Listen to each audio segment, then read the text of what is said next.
Testing, testing. 1, 2, 3. Radio world, can you hear me out there? All right, this is Michael Lagocki, back in the studios of Deep Ellum on air with Jedi Jansen. What's up, my brother? Man, he's back. It's been a minute. After long demand, you are back in the studio. Thank you, Michael Lagocki. Man, it's a pleasure being back here. I am so glad. Love it. It's been a while, more than 6 months, I think. Hung out with you, but I haven't been in the studio or on the air for a while. So we just cooked this up this morning, so you are watching Sincere Guerrilla Radio here. We have no idea what we're doing. I have no guests, and I barely have a show planned. Hey, but you know what? That's how we do it here at Deep Ellum on Air. You know, we play radio, and that's exactly what we're doing right now. You know what's funny? I've been playing a lot of instrumental music on some of the shows because we got so many shows now since you've been here. It's been a lot of changes since I've been here, man. But you know, one instrumental I will not play, even though I've been wanting to, was this one right here by your boy Sean P, right? Who did this one? Sean P is a great local DJ. He did make this beat. I think this beat was originally made for one of his songs, or a Playdough song, but we stole it to do ArtLoveMagic Radio with. Well, you know what? I've reserved it just for you guys. You know, I want it to be something special for y'all. So I've been just holding on to it, hoping that you'd come back, and here you are. I am. So if you're out there listening, give me a shout out on Facebook or on ArtLoveMagic's Facebook at ArtLoveMagic Dallas. And we're going to do some cool stuff today. Grab a pen and a paper if you're into local art and local music, because we're going to just quickly run down some of the stuff that's going on in the local art scene. We're only going to be on for about a half hour, maybe 40 minutes today at most. This is going to be a short show. Well, that's cool. You know, one thing that we're going to be doing is rerunning all of your guys' first season. Yeah, so what he's talking about there is in 2011, ArtLoveMagic did like 6 or 8 radio episodes. And just invited lots of people to come in and do live performances from Aaron Gaden and Kelly Nygren and Playdough and Daniel Katsuk and Reinventing Jude was in here. I mean, just all kinds of Poindexter, all kinds of cool people. Yeah. So Jansen called me up this morning or sent me a text this morning and said he was going to start rerunning some of those. And I said, what the heck? What kind of time you got today? Let's do live radio. I love it. I love it too. So, as I said, a lot of changes since I've been in here last time. Why don't you, what's going on with Deep Ellum on Air? Well, we got a new website, okay. Which, beautiful website. We love it. Now, a few of the changes that we've done with the website, we're broadcasting all the shows on the front page. Yep. And all the archived shows are archived on YouTube now, which when you click on the show link, you can go watch all the old shows archived on YouTube. Great. And you know, we're also broadcasting with Justin TV now. No more Ustream, and what that means is, it's limited commercial interruption now. There's like one commercial at the start of the show, and that's it. Versus like one every 10 minutes is what it had gotten up to with Ustream.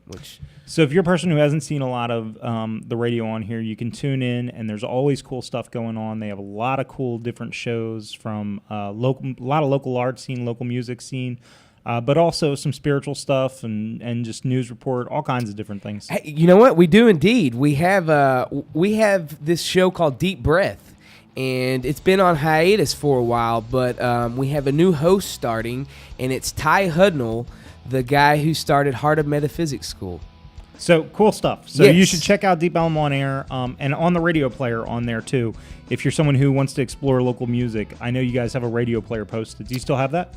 We do. It's not up on the new site yet. They're still working on the music page, but it should be up within the next week or so. Okay.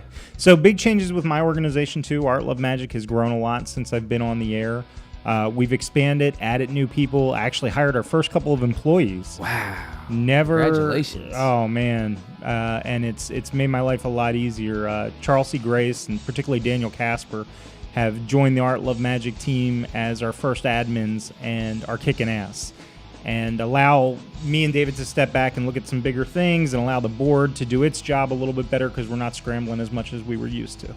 I mean, for us to have Art Love Magic shows on the schedule that I don't have to set up and tear down, or that I don't have to fully plan, you know. Yeah, I saw you at the last Art and Coffee at Buzz Brews, and you were just chilling with Rusty Dog, and it was like, you know, kind of hanging out, and you weren't busy having to work. It was cool seeing you in that atmosphere, man. It's a pleasure to be able to do it. The reality is doing this kind of stuff, you know how it is. I mean, local arts, there's not really careers in it. There's people who kind of like sacrifice their lives on it. Yeah, I do. And, you know, I kind of feel the same feeling. I have a lot of people now who have been really interested in coming in and learning the boards, and they run their own shows now. A lot of the shows run their own stuff, and it's really cool to see that happen, where I remember when they came in, they didn't know anything, and now they're running their own shows, and, you know, they're doing their own thing. It's beautiful to see the progress. Well, be rest assured that me and Jansen's plan is to get Art Love Magic Radio back on the air and doing new episodes with new local artists, and doing all kinds of experimental things, having people come in and do acoustic sets, but also having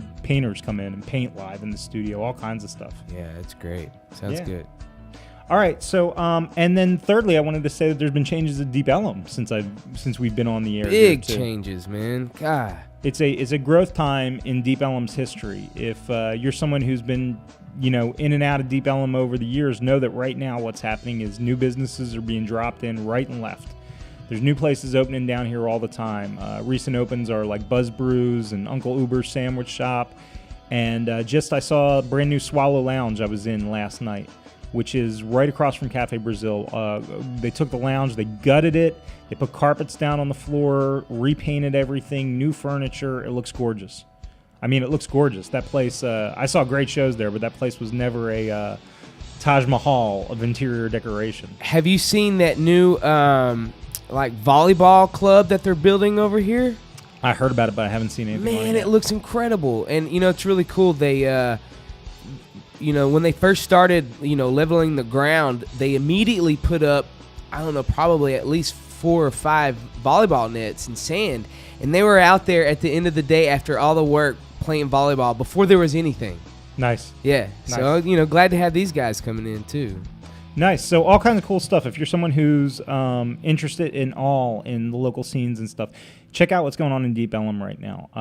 I particularly like it. This is another thing. I particularly like Deep Ellum because Deep Ellum is very dog friendly. Has 2 local dog parks. Yeah. But the one I really know is Bark Park under the bridge at Good Latimer and Commerce. Dude, and there. we have a pet parade. We have a dog parade. Yeah. You know? That's cool. And so many great murals. It's one of the best mural communities in the country, probably. I mean, you can come down here and see dozens and dozens of amazing murals everywhere, and I definitely encourage you to come and check that out. And that scene's always growing. There's always new murals going up. Hey, I saw your post on Facebook about a week or so, how you were, I guess, walking or driving by one of the murals, and you saw someone taking pictures. That was a beautiful experience, you know. I've done all kinds of art in my life. The mural I did out in Deep Ellum was not a high-paying job or anything like that, but that thing is probably seen by at least 5,000 people a day sometimes, you know. Yeah.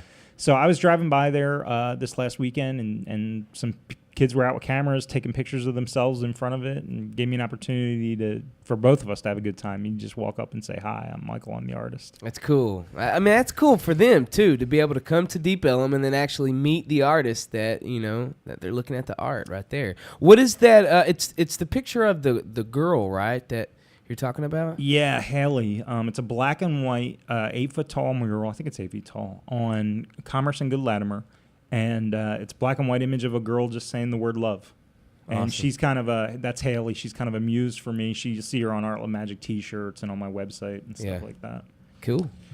Yeah, cool. I would, but to the point that you just made about cool for them to come and meet the artist, I was talking to Jared Davies, who I know you know. Yep. I was talking to Jared Davies about that the other day, and that's another unique thing about Deep Ellum. Not only is it this awesome art community with all these murals, but the reality is most of us all hang out down here. So if you come down on a Saturday and Sunday and come look at murals, chances are you're going to be passing by on the street the people who painted them. And that's the great thing about if you're coming to see one of your favorite bands or a favorite group down here, more than likely when they're done, you can hang out with them at the bar,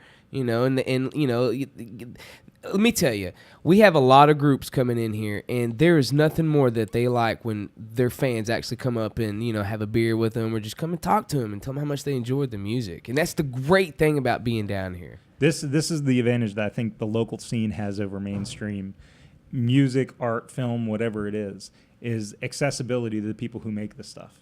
If you come down here and see shows, absolutely, you can catch beers with all these people. Yeah. You can hang out and talk to them and ask them why they made that show. If you fall in love with a local band, you can go see that band probably twice a month, front row for $10, rather than, if you fall in love with some national act from LA, they're going to come around once a year and you're going to pay $100 to see them at a crappy seat. Man, and how about this local hip-hop scene, too, now, man? Golly. The Dallas hip-hop scene has a lot going on for it. In particular, the promotion of it is very strong. This isn't true in all music scenes locally. When I meet local songwriters, most of them don't have videos. Most of them don't have incredible graphics of themselves. But all the hip-hoppers do. They all work with great graphic designers. They all work with show promoters. They all work with great videographers. Dallas has awesome videographers shooting. Oh, man, for real. I mean, really, if you like hip-hop, you should definitely be aware of the local hip-hop scene. You can start on YouTube. There's incredible videos out there. Yeah, DFW Cypher. DFW Cypher is amazing. Yeah. I'll give the quick rundown on it. The DFW Cypher project is a project where local MCs get together. They get a beat from one local producer, and then they get like 4 to 7 local MCs to go ahead and freestyle on it. Or I guess they're written, but they go ahead and record a cypher track on it, and then they go out and film it. And they filmed like 7 of them. Search DFW Cypher on YouTube, and you're going to find like 7 of them on there. The latest one is the top. It was shot up here, right? Yes, yeah, shot here. Like yeah. It's shot like directly on the roof above here. where I'm Yes, sitting right now. Yes. Okay. So if I shot a bullet right, okay, you would, yeah, totally. I'd be on the set. You would. They shot. You know, we actually ended up having to run an extension cord from the top all the way down the side of the building into our studio. Oh, you were there that day? You were there with the shoot? I wasn't really up here. I was down here doing shows and stuff. But yeah. The latest one I know is Merc. Let's see if I can remember this. Merc, Air Max, Al Lyric, and Poindexter. Yeah, yep. And they all killed it. Oh, they murdered it, man. It was great. If you like local hip hop and you like different stuff, please check out Poindexter. Man, for real. Go to oldschoolpoindexter.com. He's got a player on the right side of his page. You could also look up again on YouTube the new Cop Gods video. We played that last week on the Other Ground. That is a great video. Man, there's a local guy dropping music out there named Scotty 60 Trimble. And he works with all the best rappers in town. He makes beats for them and releases his own album. And he put out an EP earlier this year called Tracking Perception. And one of the songs on it was Cop Gods by Air Max and Poindexter. First of all, the whole CD is great. It's one of the few mixed CDs that I've heard in my life that has all kinds of different music, all kinds of different looks. It's hip-hop and lo-fi and weird alt music, but all of it works. And none of it sounds like each other, and none of it, it almost feels like a mixture of different things, but it all works. So, and that's free. Bandcamp.com. I don't know the exact address, but it's on Bandcamp. Look up Sixo, SIXO. The EP is called Tracking Perceptions. Definitely listen to the track Cop Gods, which has an awesome video. Air Max is one of my favorite local rappers that I've gotten into recently. So hey, Air Max actually has one of Sky's puppies. Oh, are you kidding me? Yeah, he bought one of her babies. Another one of my favorite videos is by Molecular. I can't remember the name of the video, but it's the one, the zombie video. Did you see that one? Yep. Oh, you got to look up that one. That's a good one. Yeah, the song's called Get You Gone. Okay, there you go, yeah. Get You Gone, and the actual artist, Molecular is one of the rappers in it, but the actual artist is listed as the Aux The Aux, yeah, that's right. AUXHEARD, the Aux Herd, and the video is called Get You Gone. It's shot by Teddy Cool, and it is a horror. Oh, Teddy Cool did that one too? Teddy nice. Cool. Man, Teddy Cool's ridiculous. Shout out to Teddy Cool, man. Teddy Cool's too talented. Check that video out. It's like a horror zombie thing, fast speed, core rap, that kind of thing. Yeah, we actually had those guys in on the Other Ground a few weeks ago too. Shout out to the Other Ground. I love that show, man. They're bringing in some really good local hip hop artists, man. I mean, opening up people's eyes to this local scene. Yeah, shout out to Human Resources, good guys. Love Mark, love Joel. What's up, boys? Yeah. Even though Gio's not there anymore, we love Gio too. Absolutely, love Gio. Yeah. Okay, so lots going on. Since we're talking about the local hip hop scene too, we'll roll into I would be remiss if I did not mention that the Elements of Hip Hop show is coming up. Oh, yeah, that's right. Next weekend, Poor Vita Productions. If you look up Elements of Hip Hop Dallas, you'll find it. This is probably the best annual showcase of local hip hop that happens every year. Yeah. So Poor Vita does it always on 4th of July weekend. They always kick ass with it. The lineup is so ridiculous that I can't even list it all. Where's it? It's going to be the Quixotic? No. It's at Green Elephant. Green Elephant, that's right. Yep. Yeah. It's an all-day thing, 2 p.m. to 2 a.m. I think if you buy your tickets online at poorvita.com, you get $5 off of them. If you're interested in local hip-hop, got to see it. Graph painters will be out there. In fact, ArtLoveMagic is sponsoring a graffiti contest this year. Nice. Yep, because that's the way local scenes support each other. Yeah, we had our rooftop show. We had some nice graffiti artists out up there. I liked your rooftop show. I had a good time. Thank you. I heard the backstory just a minute ago where they got hurt a little bit. But. Yeah, and we got banned from doing it again. We had too much fun, apparently, but, it's cool. Who would have thought that your apartment building would be upset with a loud, crowded, Dude, we didn't drunken... even have the subwoofers. We didn't even hook up the subwoofers. Man, well, it was great. I saw more good performances that night than I see at most club shows, to be honest. Yeah, it really was. Fire spinners. We had the graffiti artist. All the fantastic Hunter DJs the One was out there. Man, yeah, Short Bus I saw. Poindexter Airman. I mean, it was the bomb. It was great. Good stuff. Yeah. So... Right. Go ahead. I was just going to say, because we got this other video, speaking of videos, that you wanted to go into, Dustin Cavazos. Yeah, okay. We'll play a local video. And then when I come back, like I said, grab a pen and paper. I'm going to tell you about the good upcoming dates via Art Love Magic, local painting, local things you should be aware about. But first, let's go ahead and play a Dustin Cavazos video and give us a second to breathe and figure out what the heck we're doing. And we'll be right back. But this is brand new from Oak Cliff's Dustin Cavazos.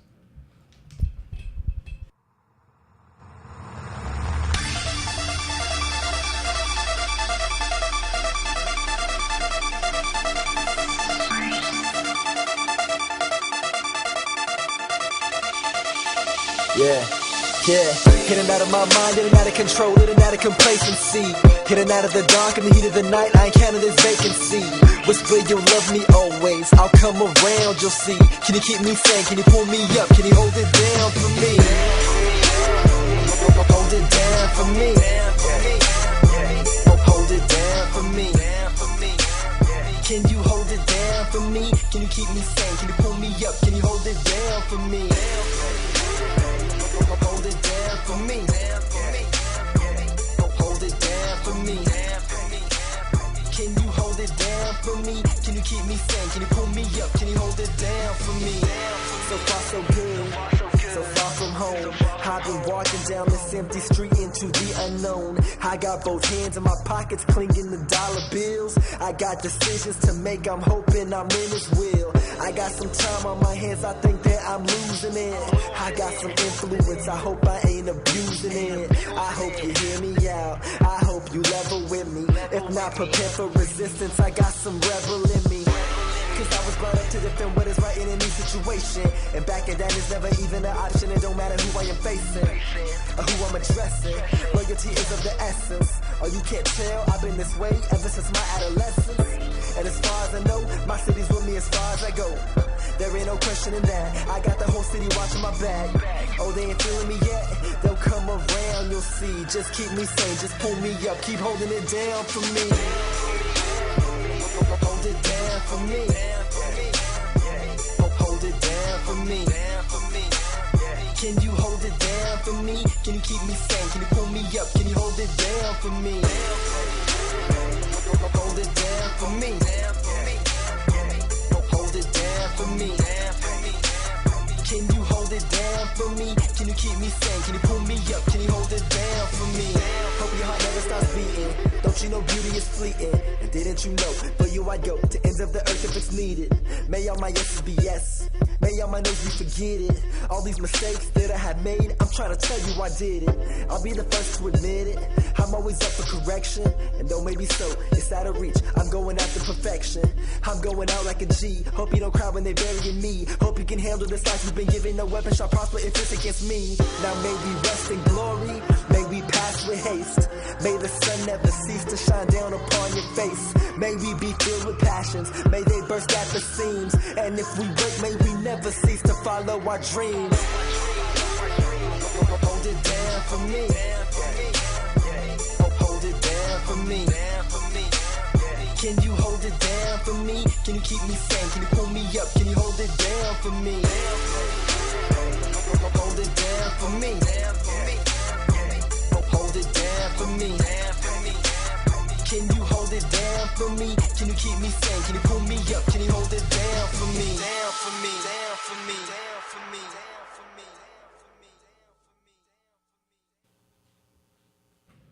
All right, we're back. You can see Dustin Cavazos live at the Door tomorrow night, June 30th, with Schoolboy Q. That's a new Dallas show. All right, we're back on Art Love Magic Radio. Shout-outs to everybody who's listening. Shout-out to Deborah Driscoll. Shout-out to Keisha Hunter. Shout-out to anyone out there who's checking us out. I promised that we were going to go through some dates of some good local art and music stuff. What are you playing in my ear? Oh, my God. It's just some background music. Oh, okay. Some instrumental music. Okay, all right. Hey, I wanted to go through some dates of some local art that's coming up that you should check out. July 6th, Art and Coffee. Art Love Magic's monthly live art show has now moved to Buzz Brews in Deep Ellum. We've been there like 3 or 4 months. You saw our last one there. Pretty cool spot. We did a remote broadcast out there. Love Buzz Brews. They got a great spot. We've expanded it now. We're doing it both inside and outside. So we've got a huge show. It will be on July 6th, and it's comedy. First time we've done a lot of comedy at an Art Love Magic show. My boy Daniel Katsuk went out and watched comedians all over the Dallas scene and invited 6 of them to come out and perform. So they'll be outside on the mic. Awesome. You remember the outside section that we had last month. They'll be out there on the mic performing comedy, but in addition to that, you'll have a whole inside with local musicians and songwriters and like something like 15 local painters and illustrators. Free show. Come on out July 6th at Buzz Brews in Deep Ellum. That show runs from like 7:30 to 10:30, I believe is the hours. Speaking of Buzz Brews, we're actually talking to them right now. They're going to start playing our shows on their TV screens at the bar. Wow, that's very Isn't cool. that great? Buzz Brews is a great Love place. Buzz Brews. Great food. They have an awesome menu, a healthy menu. You should come check that out. All right. Also, I'm going to run through the Art Love Magic dates real quick. The next Art and Coffee after that is also real interesting. That's going to be on Friday, August 3rd, and that is our first show ever produced by a youth. It's produced by Colin Rodriguez. He's 15 years old. He's the lead producer of the show. So we've had kids perform in shows before, but Colin's actually putting the whole show together. 100% of the artists and musicians involved will be under the age of 18. So that's something brand new territory for us. I'm really proud of it for Art Love Magic because now we're making kids not just show their art or create. Now we're making them take leadership, put together their own events, their own experiences. That's a crazy idea. That's beautiful, man. It really is. So, Kylan, don't screw up our organization. It took me 5 years to build this dang thing. It took us 5 years, so don't knock it down in one night if you can help us. No pressure, little buddy. No pressure. Oh, man. He's a cool dude. I like him a lot. People who've hung out with Art Love Magic know Kylan. He's been spitting on our microphones with live poetry since he was like 12 or something like that. Wow. So now producing his own first show and just a very exciting experience. Okay, other Art Love Magic dates. Speaking of kids, August 18th is our next kids workshop. If you've never been out to an Art Love Magic kids workshop, these things are awesome. I've got to get Jedi Jansen out there sometime. Dude, I would love to. And live broadcasting with kids. That's absolutely. And one thing I've always even said, anytime y'all want to do something, bring kids by. We could have them come in, check out the studio, learn how to broadcast. I would love to do something like that. Oh my gosh. Okay. All right, we're going to have to talk after this show goes off the air. But I had mentioned it to some, but we will. But we would love to do something. The whole point of these workshops, and we've done like 7 or 8 of them now, with different support. We've had support from, there's always some kind of funder or donor or support organization. So thank you to Life in Deep Ellum and Trees and Jeannie Blanton in memory of Don, and the Justice League is one of our latest supporters, and the Deep Ellum Foundation has supported us. But here's the deal. We throw kids' workshops between 2 and 4 times a year, and the specific intent is to do art teaching and creative teaching, but not in a classroom atmosphere. I want it in a studio atmosphere, The teachers are all local artists. They're not people who are working in high schools for the most part. They're people who are working on streets, doing murals, recording songs, that kind of thing. So they're local artists. The kids come out and they participate in a studio atmosphere. Kids can go wherever they want. So they can go paint or they can go draw. Or like last time we had DJ Easy Eddie D up there. Oh, cool. Man, the kids were coming and getting on a microphone. And here next to them, scratching records for him, is the guy who's running the second longest hip-hop radio show in the country. Yeah. You know, and Isaac Davies is on the mic with them, and great artists like Jason Kinney or David Rodriguez is painting with them, that kind of stuff. Man, that's so great. So great. That's how you change the world, is you get with the kids, man, and you plant these seeds in them. Because all those kids who got on the mic and you know, did all that, you know, half of them were probably like, wow, this is what I want to do, you know? A good portion of them are. And with so many different things in the room, it's like any creative thing that they're interested in, there's some aspect of it there. And I agree. I think an artistic passion, whether it's for music or painting or sculpting, whatever it is a great way to stay out of a lot of trouble. Yes. Because if you don't have something to anchor you, you're going to follow anything. Agreed. So thank God for art. Art saved my life. Comic books will save the world. That's the bottom line. Okay, last Art Love Magic date I want to tell you about is October 20th is Girl Show. Girl Show is one of two super massive shows that Art Love Magic does a year. The first one being Underground. The second one being Girl Show. We're going to do it Saturday, October 20th. Put it on your calendar now. Tickets will be up for sale soon on that one. That is all female talent, female photographers and poets and painters and sculptors and musicians.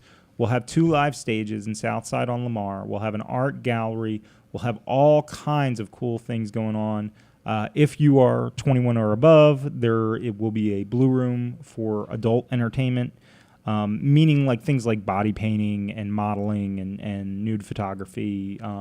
Not trashy stuff, classy stuff. Yeah. Not porn, but erotic. Like y'all did with the what's the big show y'all do? Underground. The Underground. Yeah, we did have that at Underground this year, and we've done it a few years in a row, actually. And it's cool. It's just something different, and it gives us a chance to do things that we, obviously couldn't do at an all-ages family event. So to be clear, Girl Show is not really an all-ages event. It's more aimed at adults, not just 21 and up, but it's not really a show you should bring little kids to, in my opinion. Yeah. Okay, but you can come see that. That will be dozens and dozens of artists. That will be Saturday, October 20th at Southside on Lamar. Okay, so that's the Art Love Magic calendar. That's what we've got going on. I wanted to talk to you about some of the stuff that you've got going on, and then also some of the stuff in the local scene that you're passionate about. I know we're both passionate about local hip-hop. Yes. We both dig comic books. Yes. Dallas has a great comic book scene. I don't know if people are really aware of that. There's like 7 or 8 fantastic shops here. Yeah. There's all kinds of artists, several small publishers. And yeah, and in fact, the Del OL show, man, they're really good at actually having those guys come in and talk to a lot of the local artists, dude. This is a comic book radio show that you have on your Yep, on Sundays at 2, the Del OL show, hosted by Del Poulin. And hence the Del. Yeah, sure. Get the whole. But yeah, dude, it's a great show, man. It really is. I've been into comic books my whole life. That's my gateway into local art, and so I hang around at Titan Comics and Zeus Comics, and man, Dallas has so many good shops. There's a chain of Lone Stars here. There's Madness. There's Keith's Comics, which is fantastic. So who I always follow on Facebook a lot is your buddy that you brought in here, Bob Lagocki. Yep. Lagocki, yeah. Yeah, he is a local Christian comic book artist who did 4 graphic novels called Eyewitness that are pretty popular, and he travels around the country. He is always on the road. If you're following him on Facebook, you see him posting from everywhere in the world. And I love how he'll do requests too on paintings. It's great. Yeah. A good place to start if you want to get in the local comic scene. Everybody who knows me knows I love Titan Comics. They have everything you could need there. They're at Forest and Webb's Chapel. But one thing I love about the most is their collection of original art that hangs on the wall, both from local artists and world-famous artists. But you can see plenty of locals there. Myself, David Rodriguez is on the wall in there, Cal Slayton, James O'Barr, who did The Crow, all kinds of stuff like that. So go see Titan Comics, titancomics.com. I'm just a promotion man today, Jansen. It's cool, man. I mean, that's what we're about, dude. We the people need the voice. Well, in particular, like I said at the outset of the show, if you don't know, this was a non-planned guerrilla-type radio show. We decided to do this at 10 this morning and just via text, and then I drove over here, but we didn't have any guests or any show lined up. We just decided to do it because it was fun. Well, once we re-air all the episodes, maybe it'll give people another taste of ArtLoveMagic, and they'll hit you up like, Michael, what's the deal, dude? Go back on air. We need a new episode. Well, speaking of... after this broadcast, Jansen's going to immediately run my favorite episode of ArtLoveMagic Radio. Yes. We had Daniel Katsuk and Playdough in the house. And Sean P. And we did Playdough's my favorite local rapper. Daniel Katsuk's pretty close to my favorite local songwriter, too. And Sean P. is a brilliant DJ and producer. Check out that. If you want to stay around, if you're still at work, after we go off the air here in about 10 minutes, we're going to play that episode. It's a long episode, hour and a half or 2 hours, but it's fantastic. The one I'm most proud of. You'll love Daniel. Oh my God, what a great person. And it starts off with him too. Spiritual human being, very positive person, awesome, great interview. He was talking that day about his daughter was about to be born, and now I've seen millions of pictures of her. I met her at the Deep Ellum Arts Fest. Oh, that's cool. Yeah, that's really nice. So definitely check that out. And the other thing I was going to say is we have another video queued up. Mm-hmm. We were talking about Underground a little bit earlier. I want to go ahead and play this video, and then after this video, we'll come back, we'll say goodbye, sign off, and go into the Playdough one. But first, let's go ahead and play this video from Underground this year. This will give you a real pure idea of what ArtLoveMagic is all about. This was shot at our biggest show in February of this year. It was shot by the very cool cats over at Loyal KNG. And they put this together for us. Man, just watch this. Get a sense of what we do. And then I'll be right back to sign out. Thank you.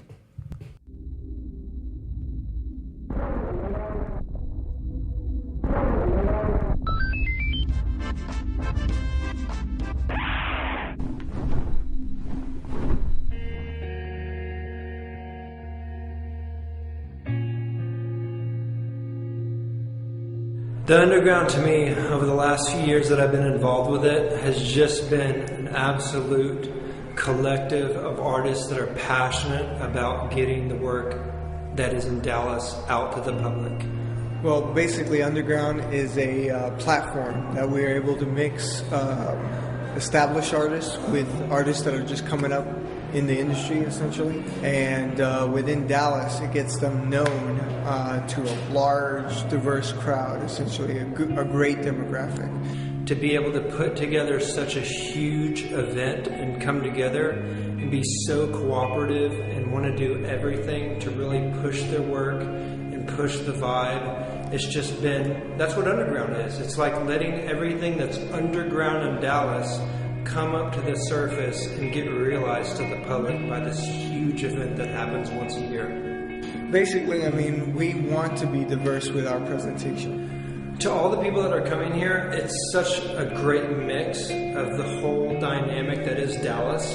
You have everything from the urban collectors to the people that are collecting fine arts to people that have never even seen this, that are just wowed by the sheer mass of this event. So they come here and they experience this stuff live and in person, and everyone is working live to do their pieces. And they're just fascinated by just how much talent there is here in Dallas that they didn't know about, and it all gets correlated down to this one event. It's already a great stage for the community to come together, but it's the interaction with the arts. As you are inspired by the art, you get a chance to actually create along with the artist. So whether it's with an artist or it's in an interactive space, it's an opportunity that you're able to express along with established artists. We have friends that are like fine art, oil painters. We have people that are the toy makers. We have people that are the sculptors, the body painters, everything, the promoters, the sponsors. Just by bringing them all together and finding out how we can help each other out in these events. That's kind of how we all come together and find each other. And then we find out, what can you do to benefit this scene and this art exhibit? What can you add to this event? And so it becomes a total conducive group of people that want to help each other out. Whether you're a clothing company, whether you're an artist, whether you're a brand new brewery here in the Metroplex, we all want to make sure that we're kind of benefiting each other and growing each other within our Dallas Metroplex. So we come together and we find one thing that we know that everyone loves, and that's art. There is a core of folks that really invest that time and make it happen, but we rely on an incredible volunteer staff. So just folks that have really captured the vision of ArtLoveMagic, wanting to bless other artists with that opportunity to just shine and do exponentially more with their talent. That's really how it's always been from the beginning. Nobody really gets paid for the work.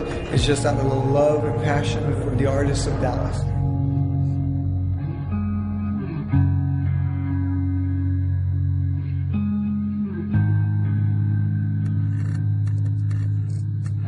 Just trying to add as much as I could to this event, gathering more artists, more sponsors, more of what I know that the public wants to see, and bringing them together and then being able to experience the art, then that's just how it grows. You just kind of feed off the public. You kind of read what they want. It's just like anything else. Once you realize, hey, they like this design or they like this environment, you want to have it inviting and for them to then experience it, and then they fall in love with it. And then year after year after year, it grows, and we just keep trying to give back to the public and keep trying to give them something more.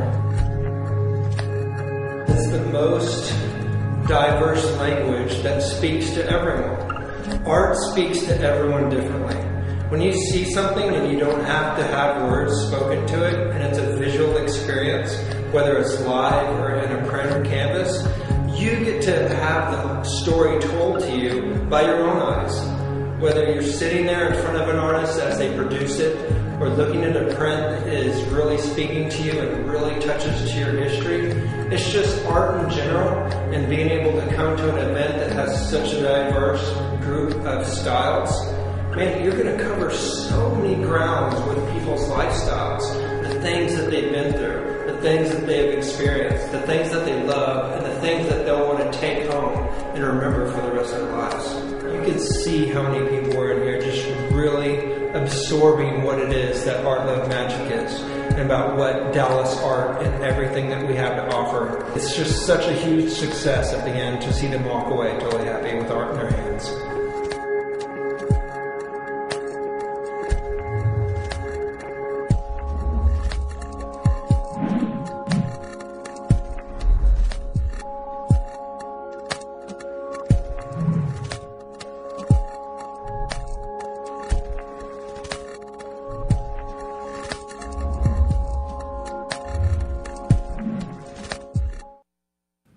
All right, that is a great way to end our show. Indeed. I didn't get around to most of the things I wanted to talk about today. Keisha and Justin and Deb had given me some great suggestions. I didn't get around to them, but man, the point is this. There's great art going on in the city. Yes, there is. And you should go out and you should support it. Yes, there is. So do me a favor, buy a local album, buy a local painting, hang it on your wall, feel good about it, go see a local show. Check out ArtLoveMagic.com or ArtLoveMagic on Facebook, Facebook.com/ArtLoveMagicDallas. We post about a lot of the cool things going on. And, of course, follow Deep Ellum on air as well. They post about a lot of cool stuff going on. Jedi Jansen, thank you so much for inviting me back into your studio. Michael, thank you for coming in, my friend. And come back anytime. More soon? Yeah, absolutely. You better believe it. More soon from ArtLoveMagic and Deep Ellum on air. Thank you so much for watching. I'll see you soon.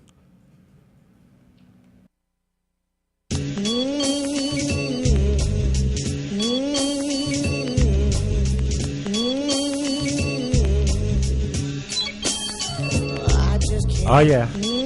That's that beat by Sean P. It must mean we are live. That's what I mean. ArtLoveMagic Radio on Deep Ellum on air. All my friends out there who are listening, somebody send me a text to let me know you're hearing me. What's up? What's up, man? What's up? What's up, Deborah? What's up, Michael? Look at this. Daniel Katsuk sitting next to me now. I know. Hola. How cool is that? Pretty freaking cool. Today is going to be a killer episode, particularly if you are down with local music. We got some great, some real local musicians in the house. Sean P., who made this beat you're hearing right now, he's in the house. He's going to be performing. Daniel Katsuk, who you can see sitting to my left here. Yep. He is, in fact, in the house. How you doing, sir? Yeah, obviously a wicked guitar player right there. We can tell from. Uh-oh. Right. That's just a teaser. The teaser is happening right now. Teasing. We're going to have some fun. My good friend Tony Cherry's in the house hanging out. Brent's in the house hanging out. It's a good day. It's a good day to do live radio. It's a good day to say what's up to the nation out there. It's a good day to listen to some music. Jansen, how are you doing today, man? Man, I'm doing great. It was a little bit crazy getting set up in here, as always. Yeah. Well, you know what? That's fun. That's the fun about having you guys coming in. Because you guys have real musicians coming in, setting up. Y'all make me feel so cool. Yeah. Yeah. Hey, definitely. and also, y'all's next show, y'all will be taking phone calls at 214-752-DEEP. That's right. That's right. One of the things I love about Deep Ellum on Air is they're constantly improving and fixing their stuff up. So we've got professional phone lines coming in, Yes, sir. so that we can start interviewing people even out of town. Jansen even put in pretty curtains. Yes. Pretty curtains. That's right. Curtains? That's an improvement. Who's out of town, Deb, that we want to talk to? Oh man, man-child, Man-child, listener. Catherine Petrov. Yep, Jazz. Love to talk to her. Jazz Cecile. Love to talk to her. So we got cool people out there. We're going to have a great episode today. Take that down. Great. Thank you. A lot going on since our last episode. We have done a few shows and been around the world. Talking to Karen Blessin was great. Yeah, it really was. If you didn't catch that, you can catch that on the archives on the Ustream out there. Yep. But all going good, and I'm looking forward to some of the events we got coming up. Yep. I know you just started planning Girl Show. Yes, I was up late last night talking to a few different people. I think you may know the one I was up late talking to, Jordan Franz. Yeah, I know. Yeah.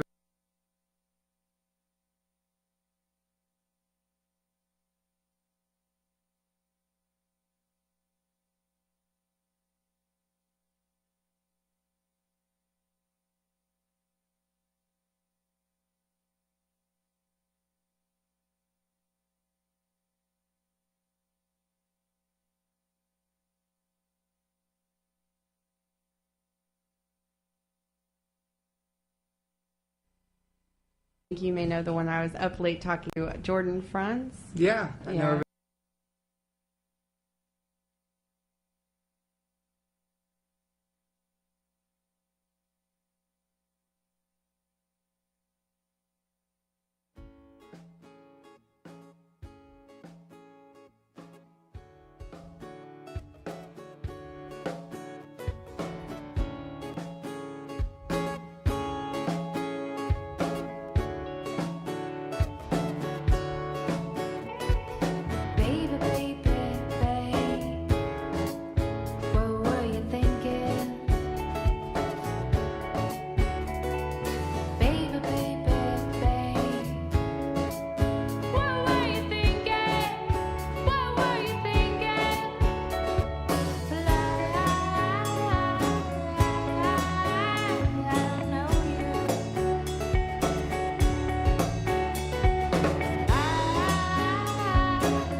is good and times is bad. Me and alcohol, oh, the times we've had. Mary Jane do her thing, but she lives in a bag. I meet people every day, and the smiles they sag. Happy 1 second, and the next day mad. I do what feels good, that's why I'm doing these tags. A shame when you're sober that you wouldn't have danced. And even worse, while you're drunk, all you do is just stand. Try to land a conversation, but you know that you can't. If you do, it ain't cool with that fool who's your man. Most of us in Dallas, we never give it a glance. Ain't nothing going on, still we making a plan. See, I flow by the pound, and this rhyme is a gram. We sell it underground, cause our uncle ain't Sam. I wake up in the morning, all I'm saying is damn.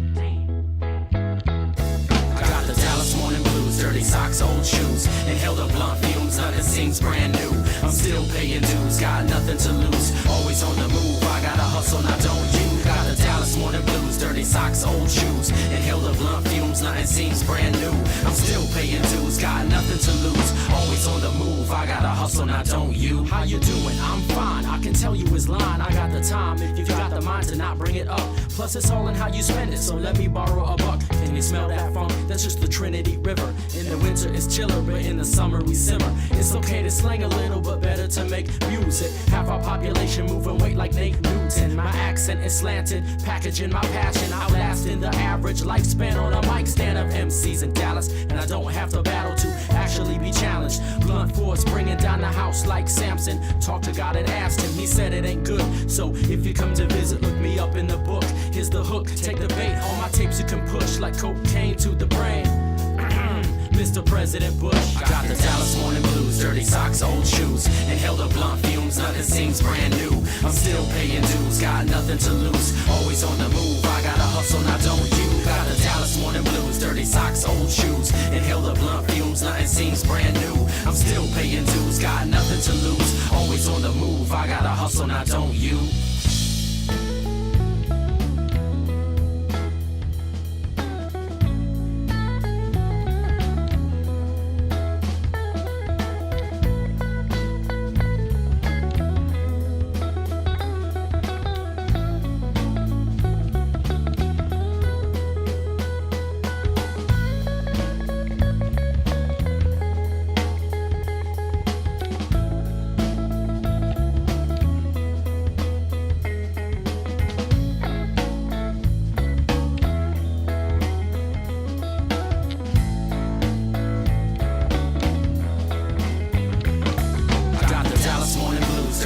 Old shoes, inhaled up blunt fumes, nothing seems brand new. I'm still paying dues, got nothing to lose. Always on the move, I gotta hustle, now don't you? Got the Dallas morning blues, dirty socks, old shoes, inhaled up blunt fumes, nothing seems brand new. I'm still paying dues, got nothing to lose. Always on the move, I gotta hustle, now don't you? Smoking, drinking, no one's thinking, sinking in the sands of time. Addicted to distractions due to happiness you cannot find. Self-defeat is need the heat, I hope this is the last time you can search the earth for worth, enlightenment, I grab mine. Live the life of what's inside and put the world on standby. Exercise your right to life so people keep your hands high. Every breath is too important, know that every man dies. Keep in mind that little kids are dying due to landmines. Witness the destruction, but instead you keep your eyes closed. You don't see reality, it's like you wear a blindfold. Truth hurts the gun, it works and you should get your mind blown. Not a lot of space, so now you wonder where your time go. Stranded on this planet, now I'm looking for a ride home. Humans are amusing, live illusions, dig it, I should know. Push the pen to look within, my best friend is a microphone. Knowledge, self, mental wealth, against this world is I alone. Got the Dallas morning blues, dirty socks, old shoes, inhaled up blunt fumes, nothing seems brand new. I'm still paying dues, got nothing to lose. Always on the move, I gotta hustle, now don't you? Got the Dallas morning blues, dirty socks, old shoes, inhaled up blunt fumes, nothing seems brand new. I'm still paying dues, got nothing to lose. Always on the move, I gotta hustle, now don't you?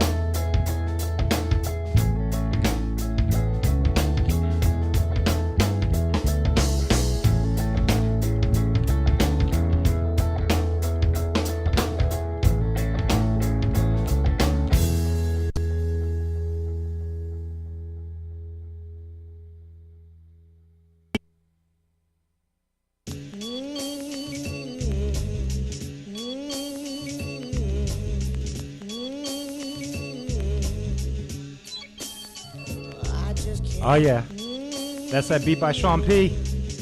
It must mean we are live. That's what I mean. Art Love Magic Radio on Deep Ellum on air. All my friends out there who are listening, somebody send me a text to let me know you're hearing me. What's up? What's up, man? What's up? What's up, Deborah? What's up, Michael? Look at this, Daniel Katsuk sitting next to me, man. I know. Hola. How cool is that? Pretty freaking cool. Today is going to be a killer episode, particularly if you are down with local music. We got some great, some real local musicians in the house. Sean P., who made this beat you're hearing right now, he's in the house. He's going to be performing. Daniel Katsuk, who you can see sitting to my left here. Yep. He is, in fact, in the house. How you doing, sir? Awesome. Yeah.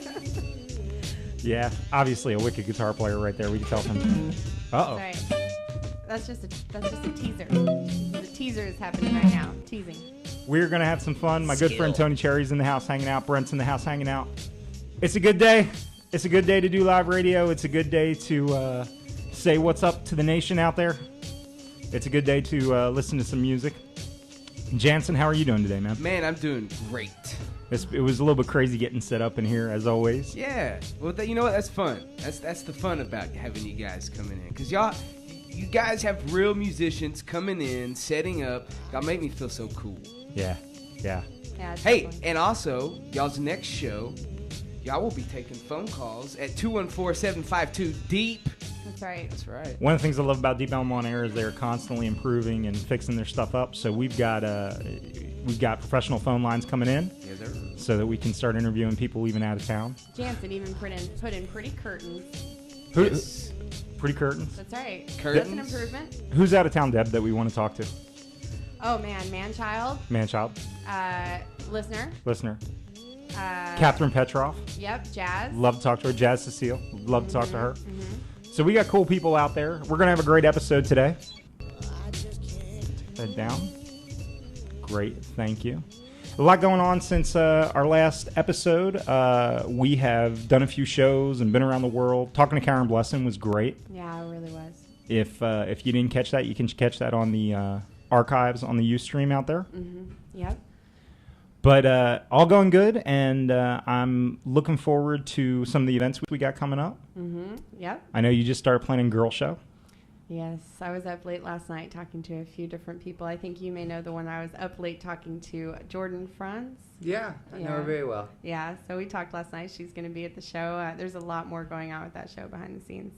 So I'll say for now. We'll get into it more when we're closer to the date. But July 23rd, ArtLoveMagic will do its 4th annual celebration of the brilliant women of the DFW area. That's Yeah. awesome.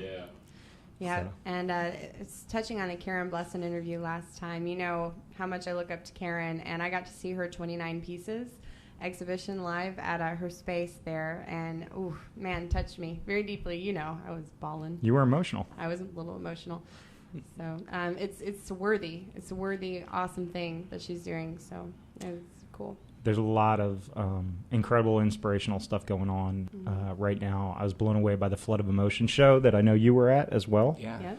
Raised a good $10,000 for Yeah. Japan relief efforts just by local people getting together and doing cool stuff and sharing their art and sharing their music. Yeah, we talked about it a little bit last time, but I've come back from Italy recently. That was a big thing in my artistic life. Yeah, I finally got to see all the pictures and try to feel some of the things you felt. I definitely want to go now. I'll tell you what, it blew me away. There's nothing that will open your third art eye like standing in front of a Michelangelo sculpture. I'll tell you that. Or underneath the Sistine Chapel. That was too much. St. Peter's Basilica. It was so overwhelming. It made me think a lot about scope and scale and some of the higher things that we can all reach for as artists. Yeah. Stuff So what like about that. you? You've been working on anything new since last time?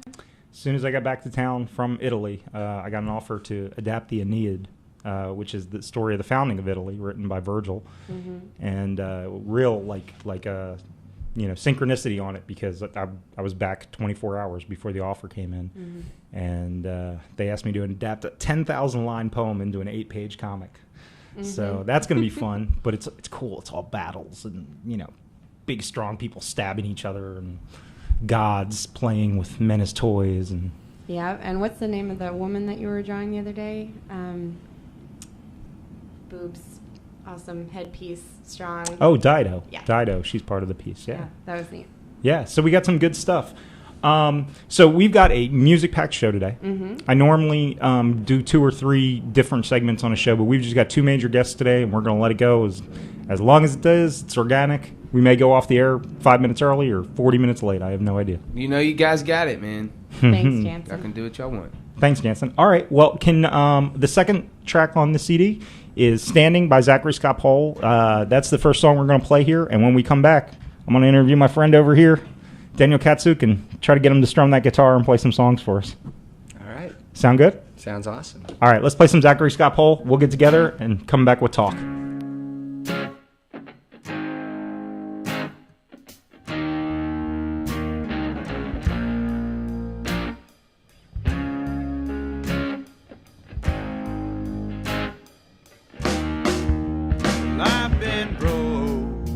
I've been busted, my boots are all dusty, and I can't, no matter how I try, keep my blood off these strings.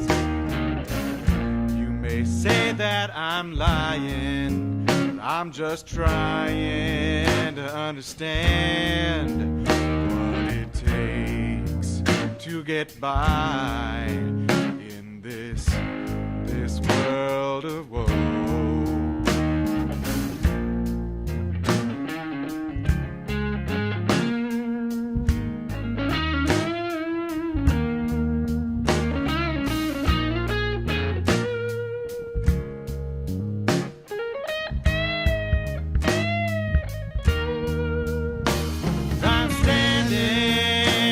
I'm standing on that fine, fine line between falling and flying. I'm standing. You wanna see the truth of I'm living, 'cause I'm standing. Whoa.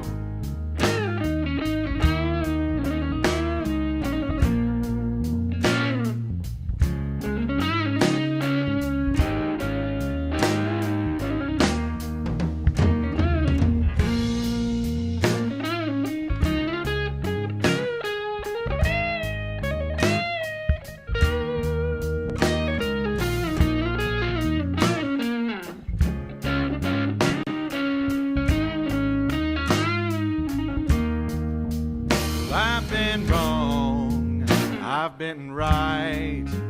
I've sung my songs all through this lonely night. Ain't no way, ain't no how, gonna give up this good fight now.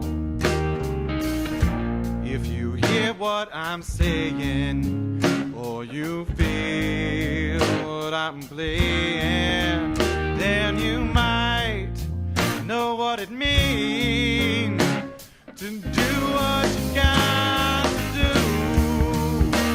I'm standing on that fine, fine line between falling and flying. I'm standing. You wanna see the truth of I'm living through, 'cause I'm standing. Yes, I'm standing on that fine, fine line between falling and flying. I'm standing. Yes, I'm standing. You wanna see the truth of I'm living through, 'cause I'm standing. Lord, I'm standing. Lord, I'm standing. Yes, I'm, yes, I'm, yes, I'm, yes, I'm, yes, I'm, yes, I'm standing.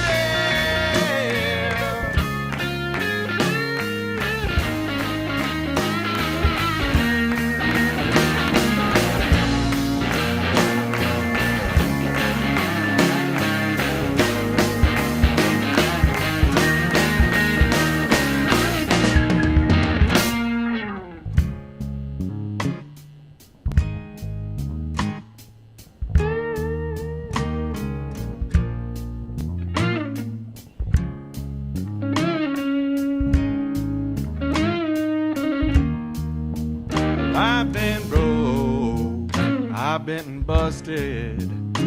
My boots are all dusty, and I can't, no matter how I try, keep my blood off these strings. For history. Yeah, oh.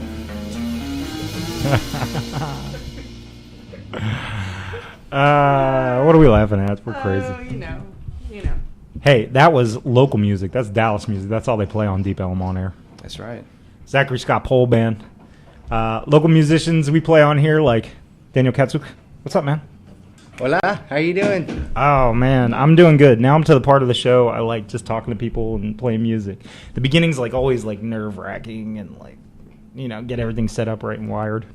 But we're wired and we're good. We are wired. Indeed. So, speaking of, we are wired. Oh, wait. Hey, speaking of being tense, this man, we could get a call at any minute that his wife's about to have a baby. Yeah, Oh, wow. I should probably turn my phone on. Yeah. Yeah, your phone should be on. Nobody else's. You can break the rule. Yeah. So, realistically, I mean, let's talk about that. It's a crazy time in your life now, huh?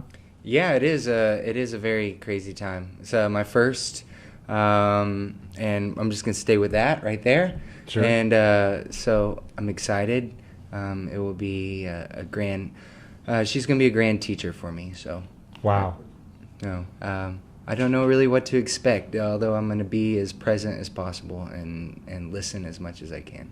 Yeah, you said you were going to take a performance break and not be doing too many shows this summer, probably, right? Yeah, I got 3 shows this weekend.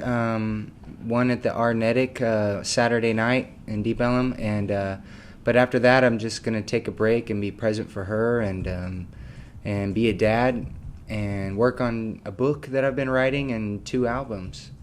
Yeah, so for people who aren't familiar with you, Daniel's a local musician in town. Started out or used to play for a long time with Spoon-Fed Tribe, Mm-hmm. right? And now are a solo artist, and you have your own band as well? Mm-hmm. Called Katsuk. Called Katsuk. And that's a how many-piece band? What do you got in the band? Right now, that is a 4-piece band. Okay. We're actually looking for a bass player. Opportunity. Hint. We know some good bass players. Yeah, so you've been doing this music thing for better than 10 years in the DFW area? Mm-hmm. Yeah.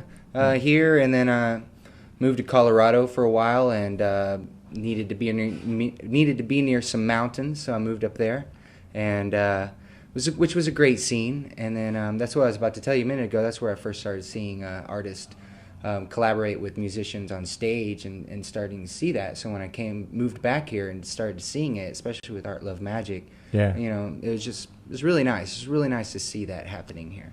Yeah.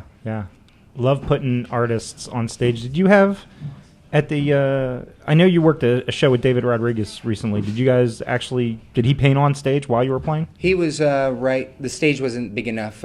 We played at in Fort Worth, and he at a thing called Burning Inspirations. Right, that's what I was trying to think And of. he was right to the side of us over there. Okay, all right, but you know the scene and you know how it goes. And Oh yeah, I love jamming that live art with music. It's real cool. yeah. I'm sure. I mean, I can just imagine just being able to hear those vibrations and just be able to flow with it and explode in creation in that moment. Well, okay, so since you're talking about creation, I say we go ahead and do a song. Sure. And then we'll get a little bit deeper with Daniel and learn what he's about and why he creates the way he does. But you have a couple songs that you brought in with us that you're going to play for us. First one's called Before You Shoot. Mm-hmm. Can you tell us a little bit about this piece? Yeah, this song was basically written for from the perspective of some children writing a letter to the people of the U.S. in Afghanistan, just basically saying we're just normal people too, and don't forget about us. We're not all terrorists. We're all not Al Qaeda, and as the modern Western media likes to portray, and it's just kind of a mirroring of other people in the world, that everyone else are just human beings.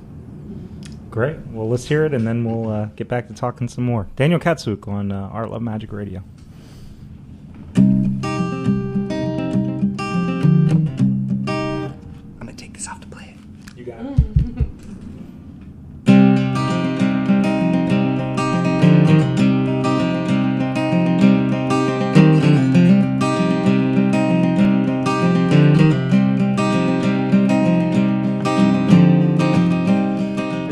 see it through your eyes, but all I saw were villains.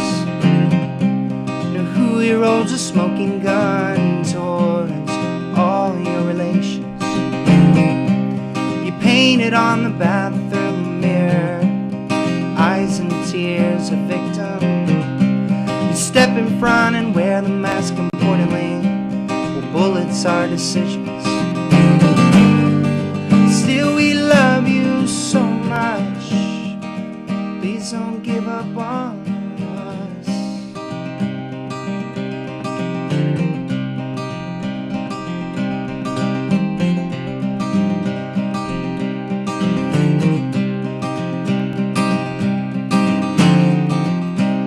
My dearest friend, I tried my best to honor your positions. The bruise you gave was self-imposed.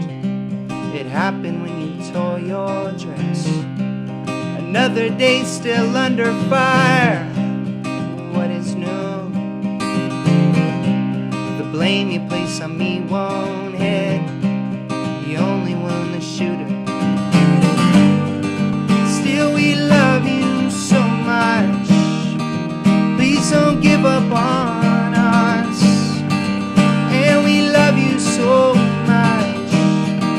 Please don't give up on us. And oh, you're so beautiful. Oh, don't you know? Perfect and so unusual. Oh, I'd have known. But oh, you're making us crazy. Oh, by how you choose. Well, careful how you rearrange things. Oh, before you shoot.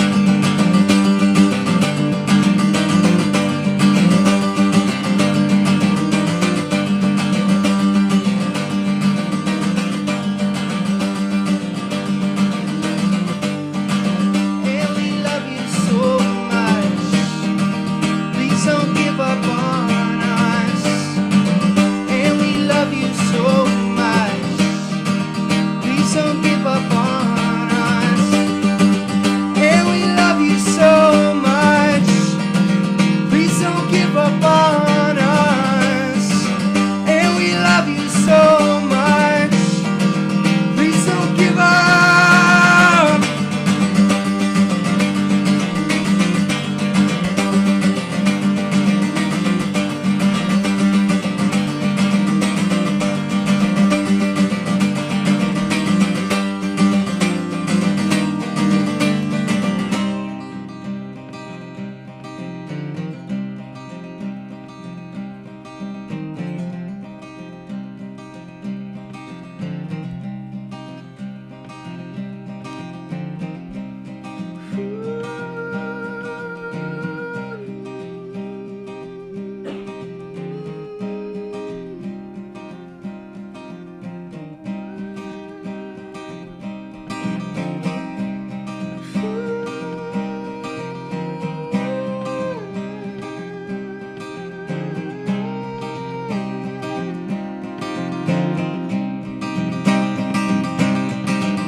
The only lack of love's your own, furthering division.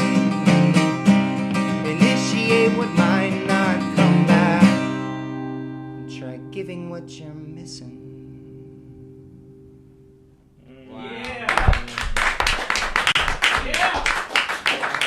They think so. I'm feeling that. Oh man. Wow. You know, I know what the producer of MTV's Unplugged feels like when they did the Kurt Cobain, and they just something magical was just created. Man, I know how he felt. That was a beautiful performance, man. Thanks. Thank you. I'm watching that guitar while you play, and two things struck me. One, you're a pretty dang good guitarist in addition to being a songwriter. Two, that guitar looks like it has a few miles on it. Yeah. Huh? Yeah, it has. It's I got this a week ago. Oh, really? And I was drunk. No, I've had it for about 7 years. Yeah. And so, and you know, it has a very thin lacquer on it, so it's a very soft wood. So And I do strum the hell out of it. So Yeah. so it's got some miles. Yeah. So where do you go? Where do you go in that place when you're strumming hard like that and you're closing your eyes and it sounds like it's coming from your soul? This truck stop off of I-20. This bathroom. Okay. No. I go to this place called 0 Point, and it's just everybody has a different name for it. You know, it's that place out of time and ultimate creation, the womb, the center, being in the center, and that's kind of what my name means. It's a Native American name, means being in the center of God's heart, and so that's where I try to get out of my head, get out of the way of myself, and allow myself to go there. Yeah. I know what you mean when you say get out of the way of yourself. I think a lot of us, I'm a spoken word poet, so I'm on stage once in a while in front of audiences. And I think the biggest challenge is, getting past your own ego's judgments. Oh, I did this wrong. I did that wrong. Oh, I'm about to do this wrong. That kind Or of your thing. own editing mind. Yeah. Yeah, it's just sitting there going, no, you could have done that better, or just always, it's a saboteur. Yeah. That's Yeah. how it is. When we were talking the other day in preparation for this, we talked a little bit about music that lifts and that tries to have a positive impact. And I'd like to explore that a little bit. Like what drives you or first pointed you in that direction to try to do something conscious? Well, I heard the Backstreet Boys. No, you didn't. And, you're just making fun of No, I'm not. No, I just feel like through art, music, poetry, we have a unique opportunity. Without artists, I think this world would be much more gray. And so I feel like we have a unique opportunity and, in a way, responsibility to give what, it's nice to be able to play in your house and enjoy the moment of the love of what that is, but it is also meant to be given. And if you have an opportunity to help shift the consciousness, that's what I would prefer to do. If taking the little lessons that I've had in my life and know that they've affected me, and I've created change and a new walk because of the understanding, the lessons learned, then I want to be able to at least hopefully be of service in that way to others too. When you say you're trying to shift consciousness, do you mean of the people listening to your music, the masses, or the individual? The room, just the individual, the whole, anyone in the vicinity. Nice. Just it's just like when someone walks into the room and you're at a party and their whole energy just shifts it, either through anger or through a peaceful, loving, joyful, bright being, that walks into a room. I play in bars a lot, so I like to. I'm doing my best to try and take it to a place that's not the party atmosphere as much, and get people a little bit inward. Yeah, we talked a little bit about that the other night, about the difference between playing in, say, a bar atmosphere where people are just there to drink and aren't real, like the music's almost like background. Yeah. Versus some of the flood of emotion type of environments, or maybe what we had at the Deep Elm Arts Festival. Mm-hmm. Yeah, those are amazing. I love to play, so I'll play anywhere, and what I love to do is just try and bring that energy to whatever room. So something I ask a lot of performers who come on this show, especially ones who've had success around town, young songwriter out there listening right now, has some songs in their pocket, maybe is ready to go up and start getting some gigs. You got any advice for them or steer them in a particular direction? Just play.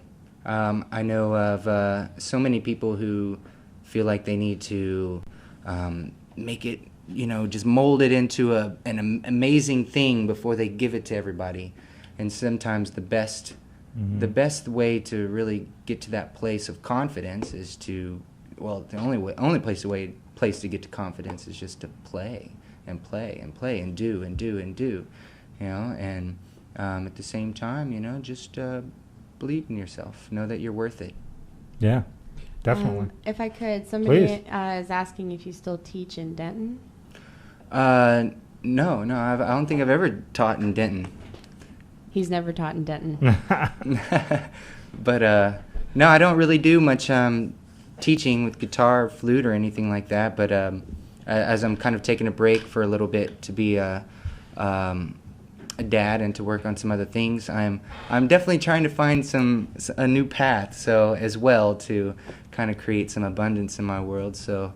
Yeah, I'm open to teaching. Well, let's talk about your old path, because I know when you were with Spoonfed, you guys were touring a lot, right? Were you all over this country?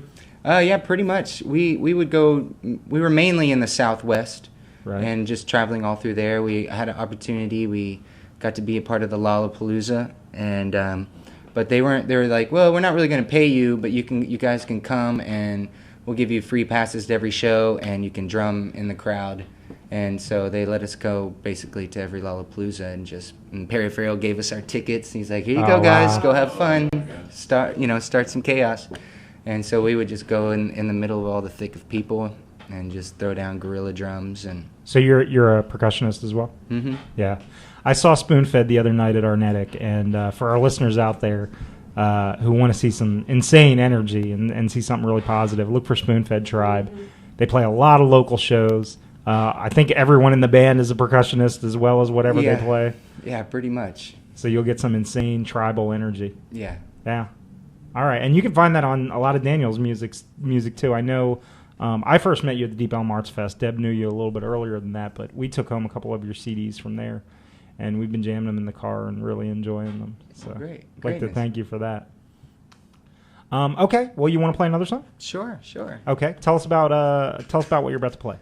Okay, this song's called Au revoir, and I call it that because it's kind of a goodbye. It's a goodbye kiss to the dark energies on this planet, the Illuminati, the dark cabals, and just basically saying to them, it was a good time, we had fun, thank you for the teachings, and it's time for you to go. Have a good time, thanks, see you later. So, it's a love song for them.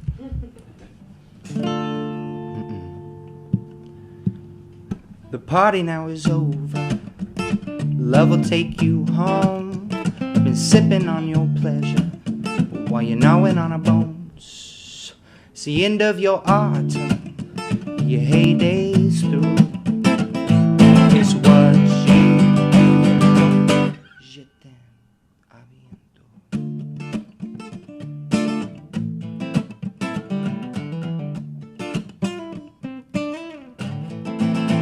Love is taking over.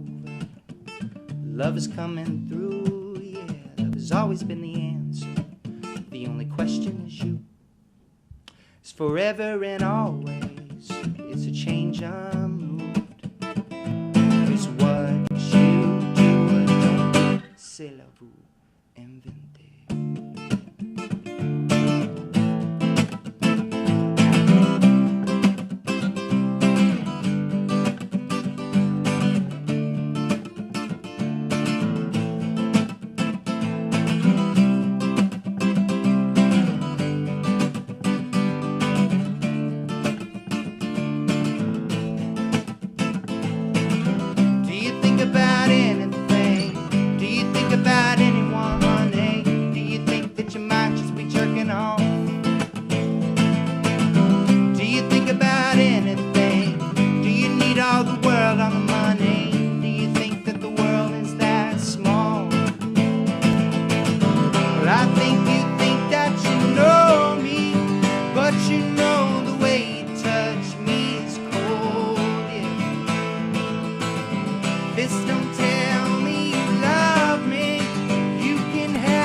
Thank you for the teaching. Thank you for the learning. Thank you for all these opportunities to burn. Yeah. And all of your treason comes back to you.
love is taking over. Love is coming through, yeah. Love has always been the answer. The only question is you. Oh, nice. Wow. That was my favorite song at the Deep Ellum Arts Festival that you played in its entirety. I'm so excited. I was just posting. I'm like, y'all should be. I don't usually inspire jealousy in other people, but right now you should all be jealous because that is the second time I've heard you play that song 5 feet in front of me. It's ridiculous, and you've got a lot of fans in here. There's spoon-fed fans. All kinds of folks asking for different songs. Gant Stone from Carolina wants you to play a song, but he said he thinks it's a spoon-fed song, picking weeds. But you got a lot of love going on in this chat room. I wish I could play them all for y'all. Wow. Hey, I just want to say, as a Wow. as a Jedi, who I am, I'm in tune with certain energies, my friend. And when you just sung that song, dude, the energies of spreading that negative energy, just washing it away, man, it's amazing. You really, that's some good stuff, dude. Awesome, man. Yeah, I'd like to open up that song just a little bit more and talk about the content of that, because I was blown away by a couple of the lyrical moments, particularly the idea where you even kind of like, you almost blessed the dark energies that you sent them away. You were like, thank you for the teaching, thank you for the learning, but we're out. Mm-hmm. Well, I've come into some understandings lately that have really been very helpful, and because I've had a lot of anger for a long time. I have a lot of really aggressive songs towards them, and just kind of the rage that you get with walking around the world, turning on the news, and just being absolutely floored by what's happening and what is allowed to happen, and what many of these families are doing. And but I came into a teaching and understanding not too long ago that was basically, it was written by this supposed hidden hand, is what he called himself, and he was a very high member of these societies. And he said every few years we have to actually tell you why we're doing this. And I don't know how valid it is, but it resonated with me. And he was just basically saying that their whole presence here is because, like as the Bible states, is that this planet was in Eden. It was a paradise, a physical paradise, but everybody was so stuck in this world that they didn't, in this Eden, that they didn't want to evolve. They didn't have any desire to. It was just kind of like this amazing vacation. And so they were asked to be here. They're very illuminated beings, very enlightened beings, who were asked to be here to give us a catalyst to want to evolve. And so they brought the fruit, they brought the negativity. I think that's what you just did here on the air.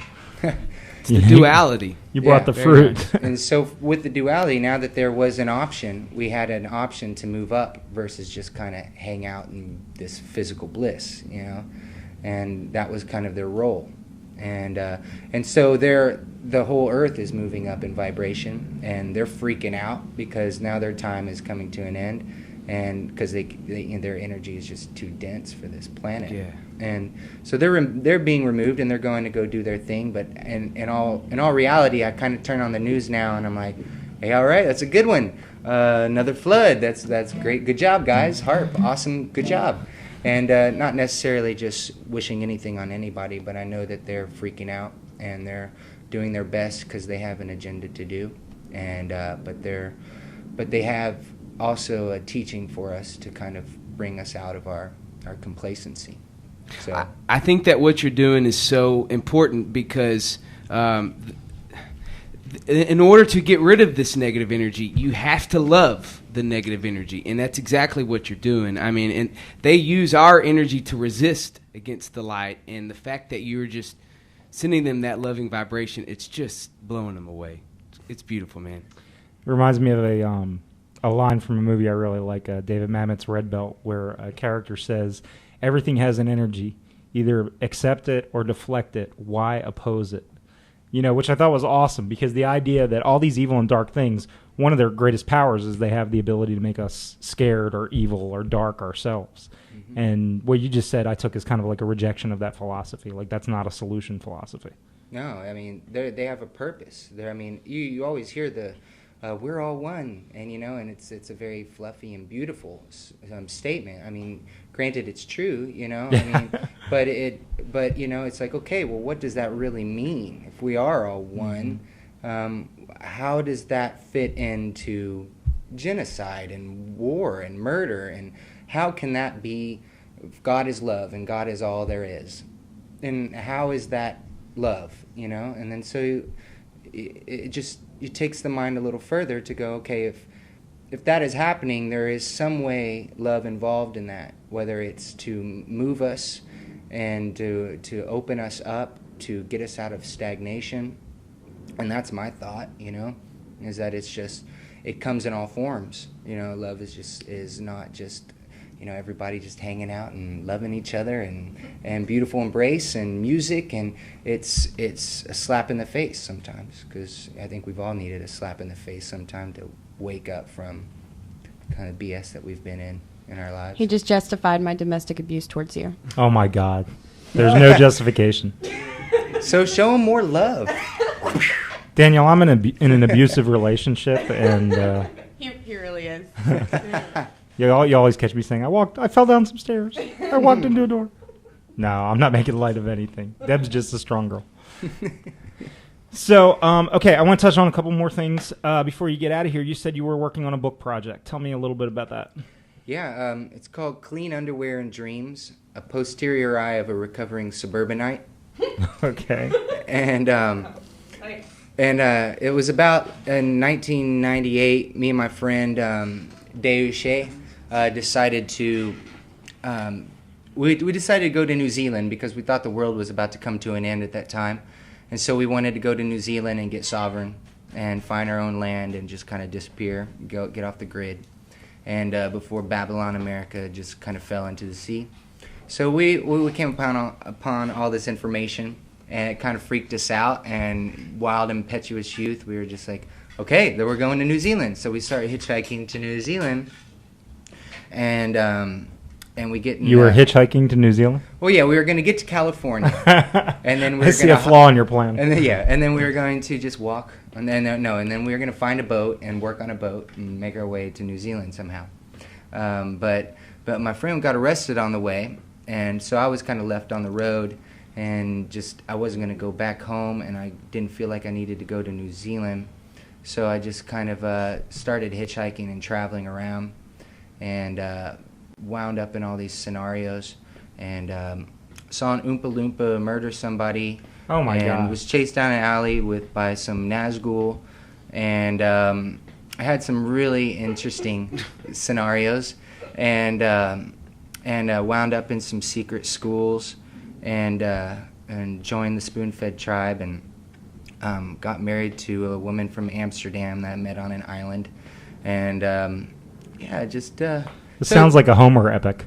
So it's like 3 years of just these really wild scenarios. It's like right when I started, I was kind of agnostic, so I didn't really know or care. I just was just kind of floating, and I found all this material, and as soon as I found this material, I just started opening up, and then all these just really wild scenarios started happening. And so it's kind of just about 3 or 4 years of just really wild moments. Wow. So I imagine a bunch of our listeners out here today who are getting introduced to you definitely want to know where they can find more. Where can they go to learn about your music or your life? Well, you can go to, I have a website, katsukmusic.com, which is being built right now. So another one is, it should be up here soon, but another one is reverbnation.com, Katsuk, Katsuk. And Katsuk. You can search Daniel on Reverb Nation, which is a site where a lot of local musicians host music and promote their shows and stuff like that. Yeah, and we have a Facebook, and just if you just Google some Katsuk, Katsuk, there's plenty of stuff out there.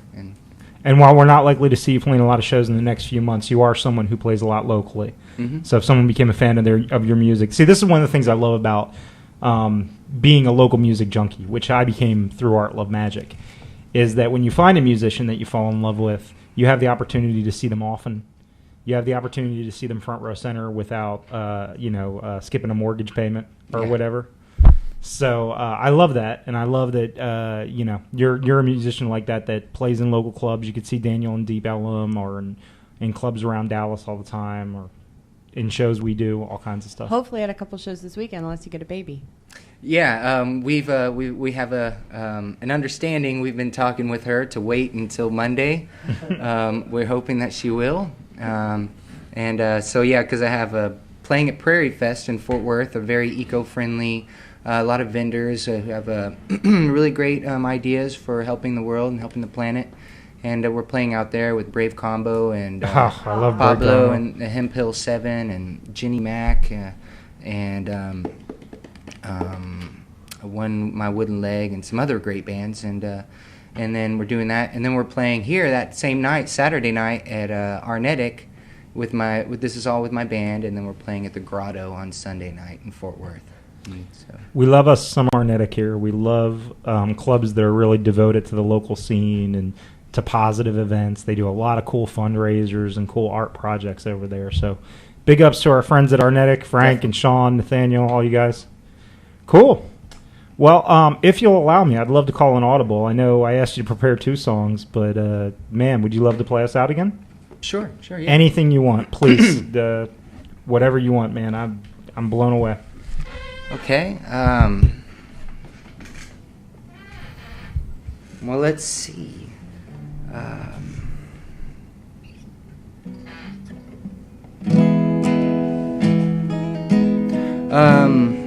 Okay, this is for my friend Josh. He called me at 2 a.m. last night and told me that he found out that he has cancer. So I'm going to send this out to him and just tell him that not to give up.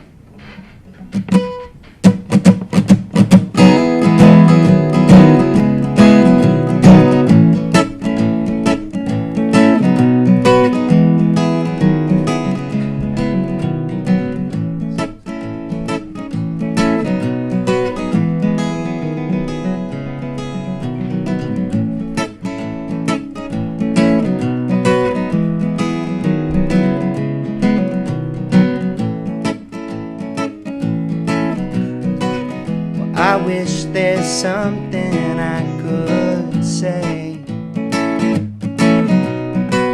'cause I know these times can be real hard. God, I know they are. And all these doors, they seem to close.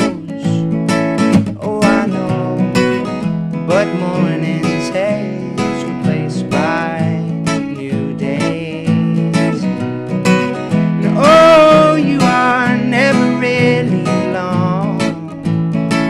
Well, even on your own, hold on, you have never been alone.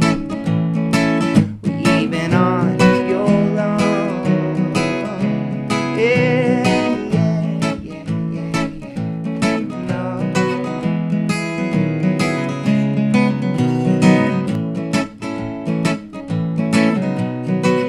And I wish there's something I could do.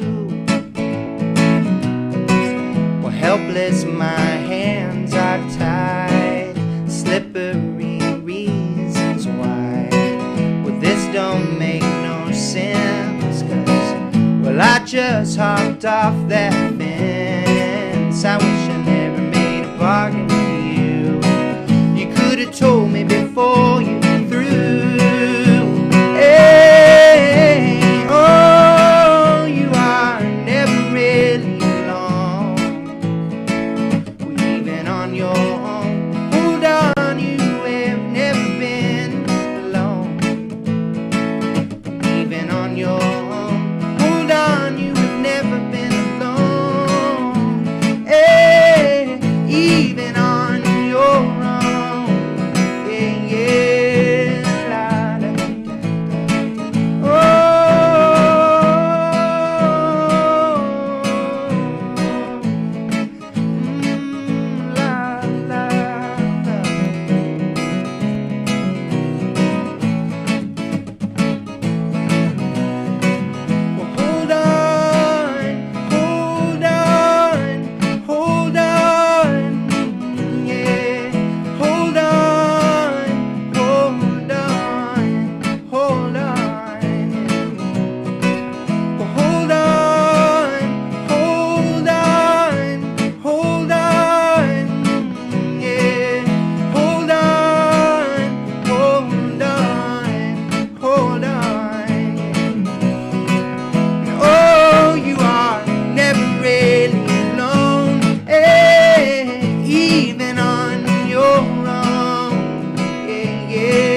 That actually has, you were talking about Jordan Franz earlier. That has her on harmonies.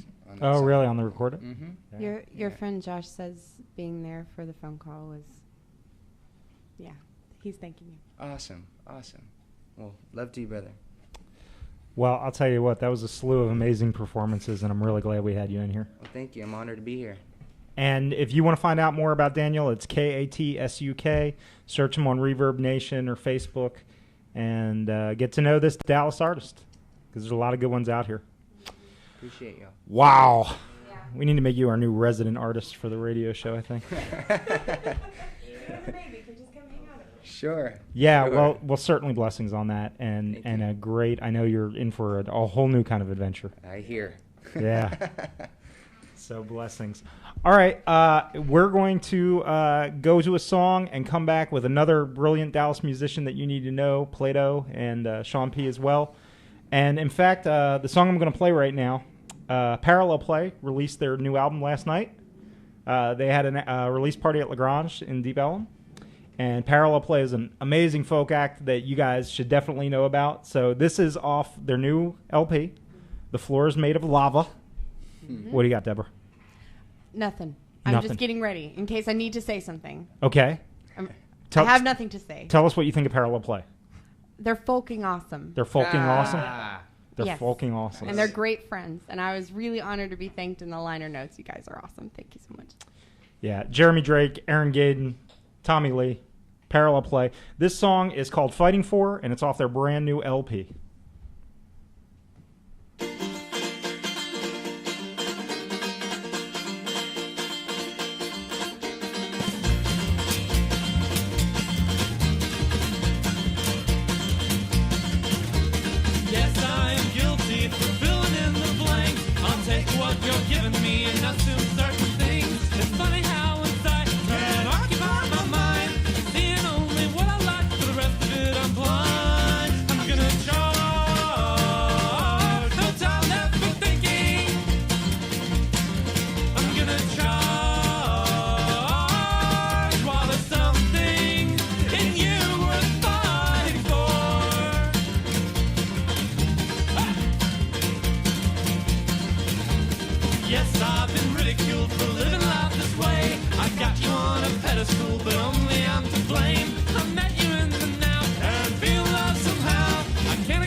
That was fucking awesome.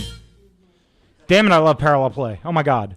Okay, hey, real quickly, we got Playdough and Sean setting up in here. There's a lot of equipment and stuff like that, so I'm going to play one more song and give them time to get ready, and then we're going to come back, and you're going to see some live, on-the-air Dallas hip-hop that will blow your mind. I'm pretty dang excited. But first, let me go ahead and play a friend of ours from Dallas in Austin these days, but Spencer Garland, we love you, man. So this is Spencer Garland on Art Love Magic Radio.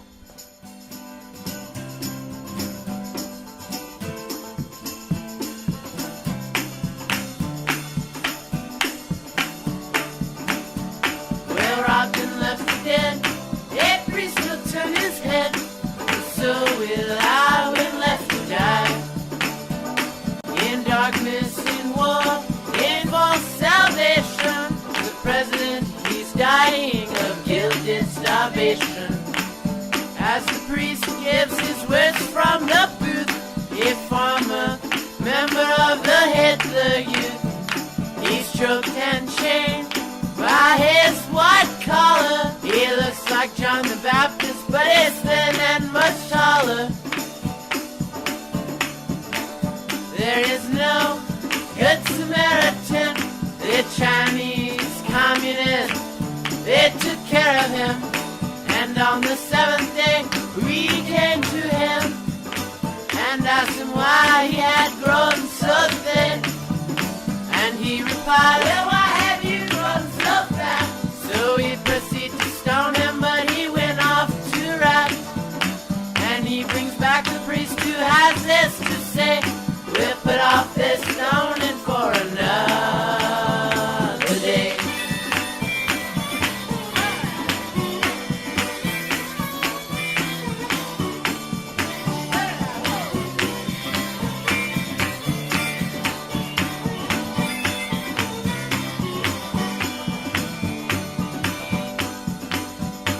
Robbed and left for dead on his way to Jericho, and looking up with tearful eyes. You and I weren't there, but we both know it was not a priest, but a Quaker who heard his cries.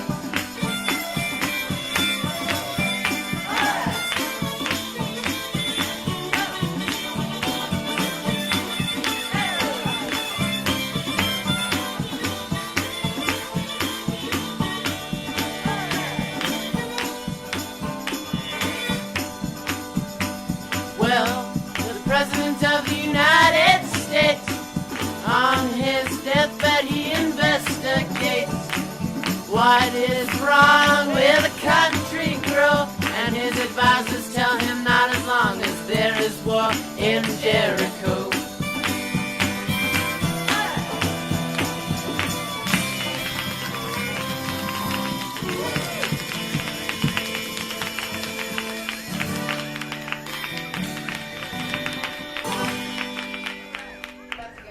Yeah. That was Spencer Garland. And now, oh my God, I'm so excited. What? Ah! Check, 1, 2. We got Playdough in the studio. Check, hello. We're checking mics. Yaha. This is sophisticated-ish we're doing here, guys. All right, I love these musicians. This is one of Dallas's finest MCs and finest DJs. I am very proud to introduce to you on the air, MC Playdough and DJ Sean Patrick. Yeah. Oh, me and Sean P, right? Ha. Keep it on, people. Resident Evil. On point, non-stop, church top steeple. A Sean P. Needle. The disc jock backbone. Hip-hop phone home. Slip, not an unknown. Tie looking classy. Question it, then ask me. Looking like an extra from Degrassi.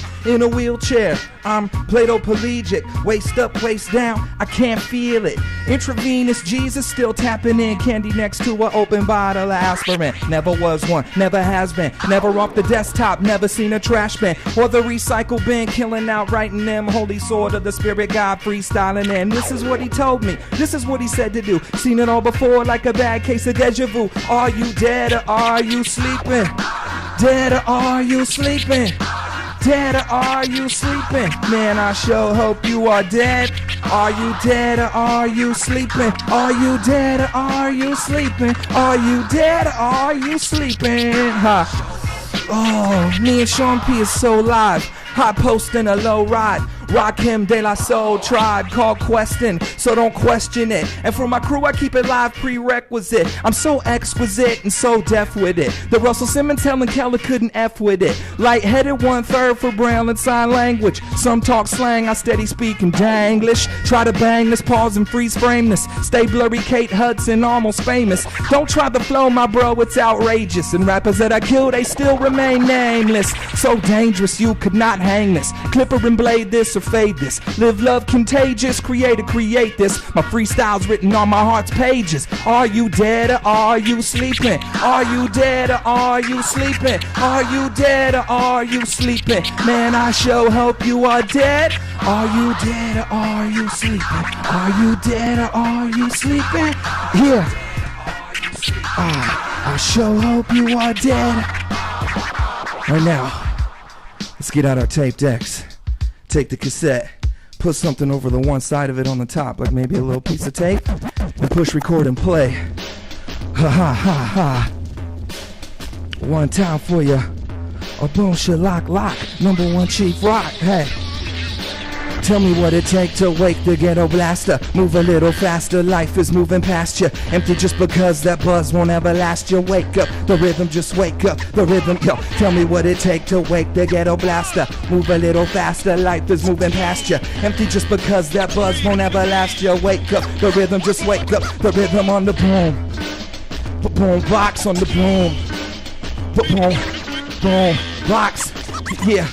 Your spirit is the tape, life's the boombox losing. The time is right now, but your alarm clock's snoozing. Wake up, the seeker, and lace up your sneaker. I'm the daily occupational, motivational speaker, getting paid and choices made. The beats laid with a cascade. Soon as my rap played, the clap wave thick on a kick that was picked for harvest. The fields are white, so I write. Hoping this artist words go where the start is, showing you where the heart is. Art is just a fool, don't fool yourself. The hardest decision is revision on direction. Spiritual inspection, daily learning a lesson. Less than perfect, looking for answers, I got none. Capitalize, singular answer, I got one. Dot one, I made it lowercase, cause I know her face. If her name was sin, cause it's the place I've been. Up on the boom box, boom box, boom box, boom.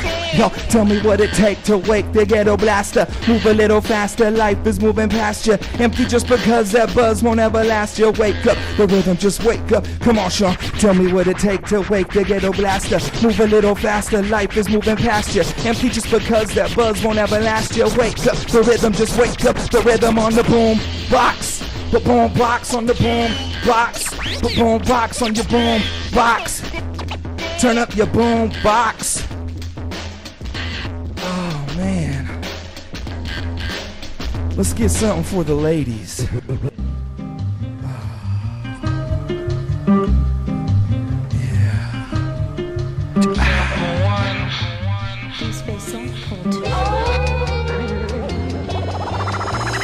Everybody wants to steal my girlfriend, and what am I supposed to do?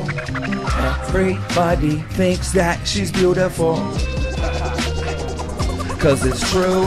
Everybody wants to take my lady, like they really got a chance in heydays.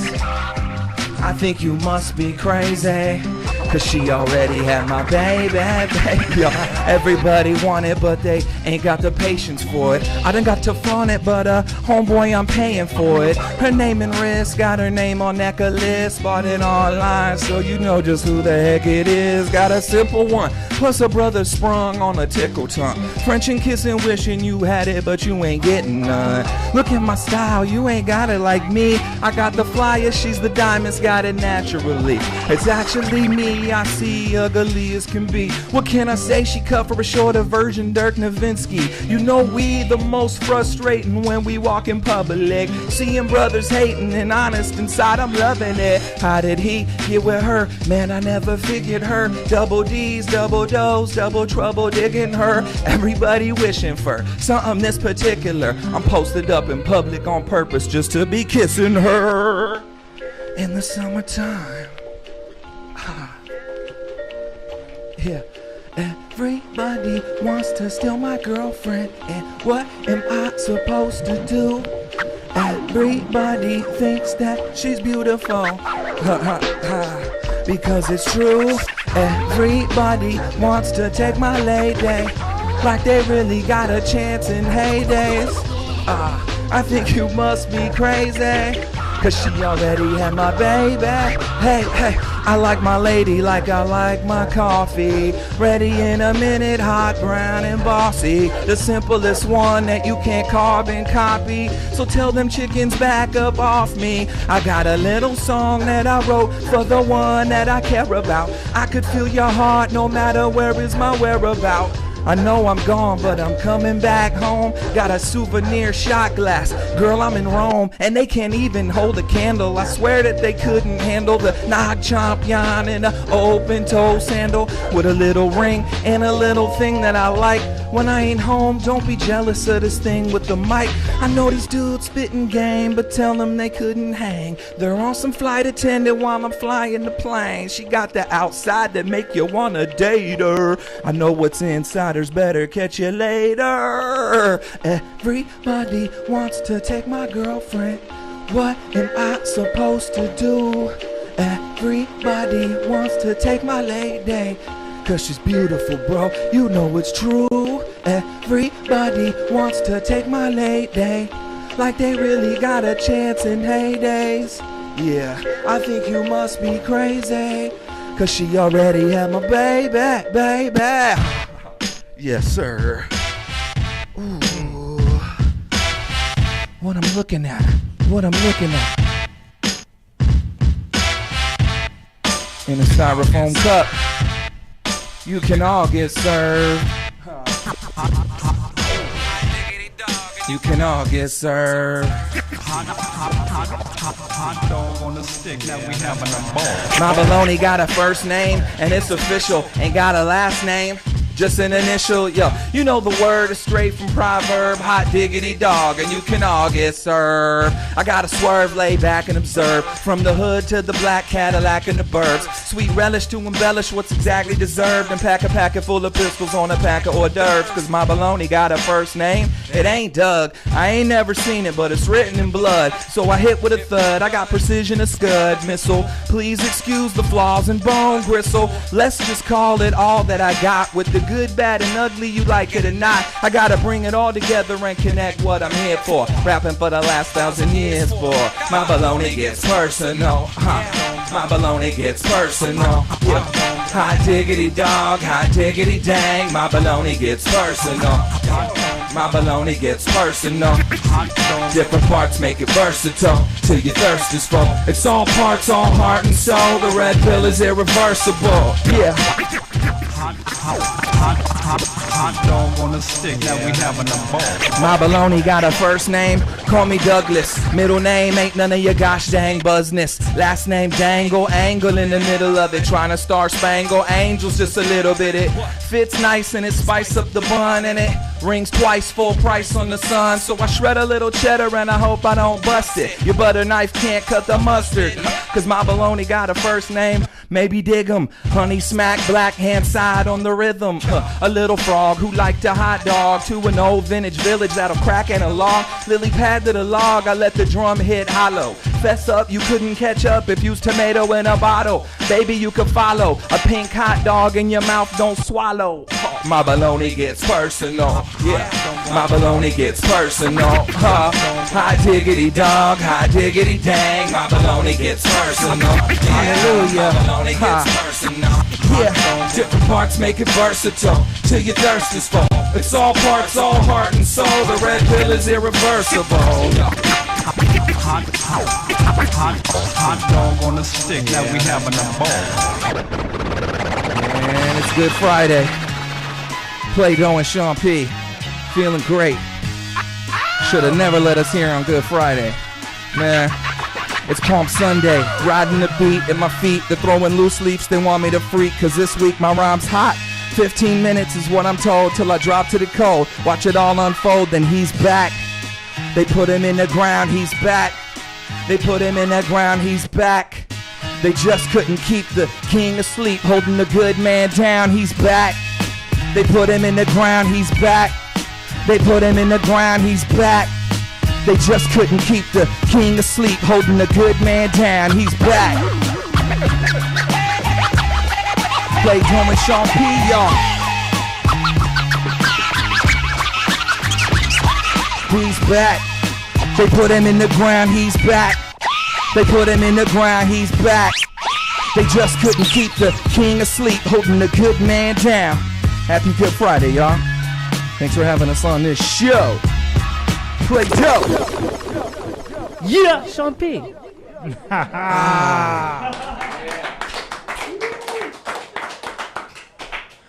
What's up? Playdough and Sean P in the house. What's up, dude? Oh, man. Have a seat, bro. Somebody, whoever. Oh. DJ Sean P. What's up? Hey. How you doing, brother? Oh, great to be here. Thanks. Good to see you, man. Yeah. I need a breath, bro. Sean P, how long you been spinning wheels in Dallas? 11 years. 11 Yeah, years. yeah. Long time. Yeah. I guess it's a long time. There's a lot of people doing a lot longer. I'm just happy to still be doing it. Yeah. I got to tell you, I saw you perform at the Deep Elm Arts Fest. Cool. At Isaac and Jared's section. I love those guys. I'm glad they had me out. We're mad, crazy Blunt Force fans out here. Yeah, word up. You know, the crew. So I saw you spinning wheels, and I was blown away because I didn't realize I've seen you before, but I'm usually in the crowd. Yeah. At Deep Elm Arts Festival, I was able to get up next to you. Yeah, right. I didn't realize how much work you're actually creating on the boards, rather than just playing. You know, because you could DJ and just play records, but Well, I at such a venue like the Arts Fest. Isaac's a good friend. He just lets me have time to just go at it and have fun. So when people see me, either if I'm playing with Playdough and or mixing at an event, Deep Elm Arts Fest is completely different. I get to make stuff, so I like to play a lot of funky music and use my delay and my samplers and my loopers and stuff, and just recreate things and do tricks and just have fun with recreating music. Yeah, because I think most people think that when they're seeing a DJ on stage, and they're right, a lot of times they're just watching someone who's just pressing a button music, and going to the next track or whatever. Yeah. But you had drum pads. Yeah. You had drum pads. I was watching your fingers. Can you see my fingers on camera?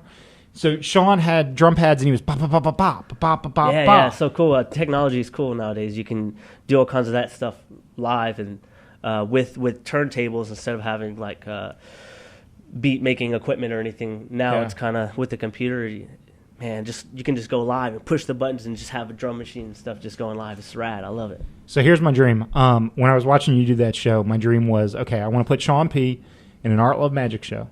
And I want to have a camera over his shoulder. Oh, word. And put a big screen like this behind you. Yeah. So that the audience can actually see what you're doing with your hands. Word up. I'll put a big parrot on my shoulder. A big parrot on your shoulder. No, yeah, that would be cool. That's kind of cool. Yeah. So I'm definitely into that. I was pleased to find out yesterday that, or when we talked the other day or whenever it was, you're a full-time DJ. Yeah. You don't have to go into a cubicle. Man, it's totally dope. I worked for the devil for a while, and I really I had one of the happiest days of my life. I was a little psychotic, and I quit the job, and I left, and it was it was a life-changing experience working in corporate America workforce for 6 years and stuff like that, and just finding your place in life and not just being content and happy with your place in society and where you spend your most time. It feels good. It feels good to be able to not answer to anybody. Yeah. I obviously answered my wife. And I was about to say, you're a family. Nice. I was about to say, though, you're a family man, too. Yeah. I have a wife, and I have 2 kids. And I have a house. I live in Keller, and my kids are great. My wife is wonderful. My wife is my sugar mama. She's well educated, and she works really hard. And I work. I watch the kids during the day, and I work at night and on the weekends. You make music with your kids? Do I make music with the kids? I mean, isn't it life music, right? There's music around. No, yeah. So the kids have been a part of stuff. Yeah, definitely. They always come in. They want to touch my organ, and they want to turn it on. It has a tricky knob, and I just don't want them to break it. And so yeah, it's fun when they come and play on the keyboards. But other times, I'm like, this morning I was practicing for the show, and Kristen wanted to scratch, and that's so dope. Yeah, buddy, let me just get through the set. Let me do that. And then we scratched, and he pushed the buttons. He wanted to change the colors, and nice. So life and family it's beautiful. It's a cool thing. That's awesome. It's a selfless thing. Playdough, you ready to say hi yet back there? Yeah, bro. Oh, you didn't have to move, dog. No. That's all you. I'm gonna. Hey, you can use that mic. Oh, look at that. Oh, man, I'm ready. I feel right at home. What's up, bro? What's up, Playdough? What's going down, bro? Man.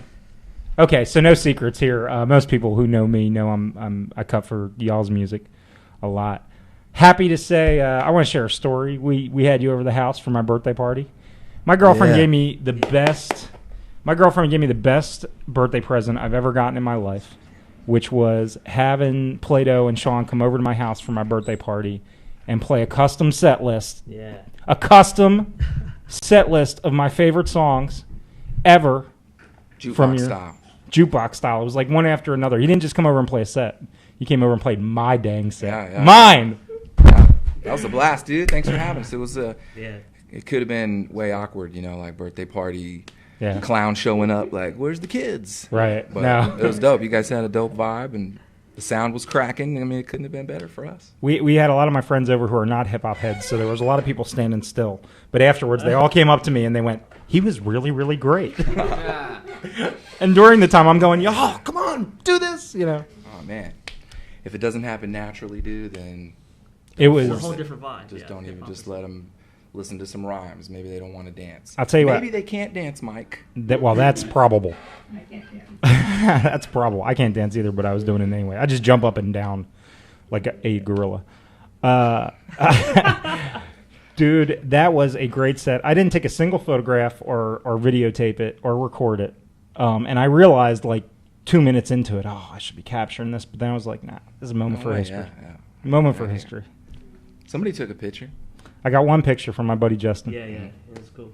Yeah, it was dope. So thanks for coming out and doing that. Yeah, dude. Likewise. So like Sean, you're brand new to this whole hip-hop thing? You started last week? I mean, we're just kind of getting blessed, and from the jump off, we've been successful. So. There you go. No, you had some serious blessings real early in your career, right? You were on TV, bucking with people every week. Yeah, talk a little bit about that. It was a show called The Cut on MTV, and it was kind of like, before American Idol, but the same type of thing. Like, they would have 4 people, I think, on the show, and then they would have celebrity judges, and they would kind of judge everybody's performance. You got to do like a minute and a half of music or whatever, 30-minute show, But it was dope. The winner would move to the next show, and then, you keep advancing as much as you win or whatever. And was it all hip-hop, or was it different? No. It was there was a lot of hip-hop. There was, I think it was mostly urban, now that I think about it. So not like a lot of dudes with instruments and, because it was quick turnaround. There was no backline gear or anything. It was like some monitors and some mics. Let's do it in L.A., like just some studio, like some canned stuff. But anyway, we won. Yeah, I won. And so how many weeks were you on? I think we were on 4 shows. Wow. So 4 shows on MTV, especially at a time when it was probably getting more viewership than it is even now. It was great, dude. The finals were tight. I mean, it was a huge break. So that's what enabled me to get my first deal. So I really for me, sped the process up as far as having to go the route that some people have to go. And So cool. We're in an iffy time with the whole. Since you bring up the deal thing, I'm going to roll right into this because artists now are facing kind of what I think of as a crux point, right? Mm-hmm. It's like the old system is kind of dying, the new system is being born, which is obviously more digital, more independent, more personal projects. If you want to, and Playdough does, if you want to, you can make your own beat, record your own song, release your own album, all that stuff from the jump. Yeah. You don't necessarily need a studio anymore, although I think it's faulty to think that a studio didn't give people valuable stuff, like the push and the promotion and all that. So what are your thoughts on this point? Because I think, honestly, right now, artists are defining what the rules will be for the next 20, 30 years. Yeah, I think it can be what you want it to be, and that's what's cool. If it's a hobby, you can still put stuff out at whatever level you want to do it on, to where I'm just putting music out and however digitally, whatever you want to do. Like you said, you don't even have to have a studio. Yeah. So you can do that. That's cool. But if you're more serious, then usually those are the people that do spring for a studio and that type of stuff. So I mean, it's your commitment level that you put into it is kind of what you get out of it. But it's limitless. It just depends on what you want to put into it. Do you want to put your whole life into it and make sacrifices as an artist to get into the studio and whatever you got to do to make it sound the best it needs to sound, or are you not on that budget, or what? I mean, but like, what about like because you've done it both ways. You've done it under like record company type deals, and you've done it completely independently, right? What is your thoughts about the differences between those processes? That's kind of what I was getting at. You're in control of what you want to do. There's nobody telling you anything about the album on a business level at all. Whatever beat you decide to buy or pick or whatever, and then whatever rhymes you want to put on it, that's all you. However so you when wanna you worked record with it. studios, they literally gave you that kind of feedback? Like, I don't know about this line, or I don't know about... Oh, yeah, dude, yeah. Really? I mean, we had to filter stuff that was crazy, that was like, yeah, like, really? You can't say that? I remember Freddie Bruno couldn't say Dag Nabbit on a song. Like, they were kind of tripping, like, what? Wow. It's a pretty big trip, but Huh. anyway. So that was that a phonetic composition thing? No, that was on his solo album. Oh, okay. Wow. I felt bad for him, dude. Right? It's just crazy stuff like that you would never think in a million years. And sometimes I think even the label on another day wouldn't say the same thing. It's just like whatever they're on right then. If they just had an issue with something, then they're, instead of just listening to your songs and hearing if something stands out as, maybe we shouldn't say that, they automatically are listening, like, let's see what he said that he shouldn't say. It sounds like it's got a twinge of that corporate America thing almost. Big time, bro. Yeah. I felt like that often, even as a corporate artist. Sometimes you go into a gig, and it seems like just whatever breeze is blowing that way, some executive tells you to change the whole project or go a completely different direction. And you almost know it's not valid criticism. Right. Yeah. But you don't know what to do with, like... Oh, they're in charge at a label. That's your boss, man. That's like... So but once you told me that even though you had to make those kind of sacrifices, that the label route wasn't really that financially beneficial to you anyway, right? Well, it depends. I mean, it is... To be able to have started off on a label kind of as the bottom was falling out of the record business, right? It enabled me to kind of speed up getting fans automatically. Sure. So now I'm doing independent stuff, but it's because I have enough fans that I can do that. Yeah. I can directly relate those fans to being able to be on the platform that I was on. So it was definitely beneficial there. Financially, that's a different story, but it all depends on what you're looking to get out of it and royalty situations. And a lot of times what's happened with me is getting really cool breaks or big things and just being too anti what they're doing, like if they're trying to do some hip hop stuff, then I'm singing too much. And if they're trying to do some rocky stuff, then I'm too hip hop for it. And it's always kind of in the middle there. And then even just being too indie and too small for like a big, like my last album was distributed by Sony, but I was such a small fish in the Sony sea that right. it didn't get anything as far as a push or anything that you would think it would get being on Sony. Is that Don't Drink the Water you're talking about? Mm-hmm, yeah. Y'all, go get Don't Drink the Water. So all that to say, that's why I'm putting this record out independently. There's been enough times where I feel like people that have been in control of it have dropped the ball on things that I think need to go into a good record and making it successful. So the new record is called Hot Doggin'. Yes. And you are releasing it literally 7 days from now, right? Less than that, bro. It comes out on Tuesday, dog. Right there, bro. Hot Doggin'. Right there. How long have you been working on this? Like 3 years. 3 years. Some of the songs a little longer, actually. But I wouldn't say I was working on the album. I just kind of had some songs that I'd written that I really liked. And there's 16 tracks on this album. This is a deep album. It's 15 in an intro. Okay. Still at the first track. Don't get it twisted. Now, are you on a label with this album, or is this all independent? No, this is straight me, bro. So now, how does that work with you being signed up, your old album on Sony, as far as when it gets sold now? Do you still get paid for that, royalties and whatnot? Or? I mean, you're in an agreement with that record company or whoever it is. So yeah, that'll continue. Yeah. Cool. And I know that world.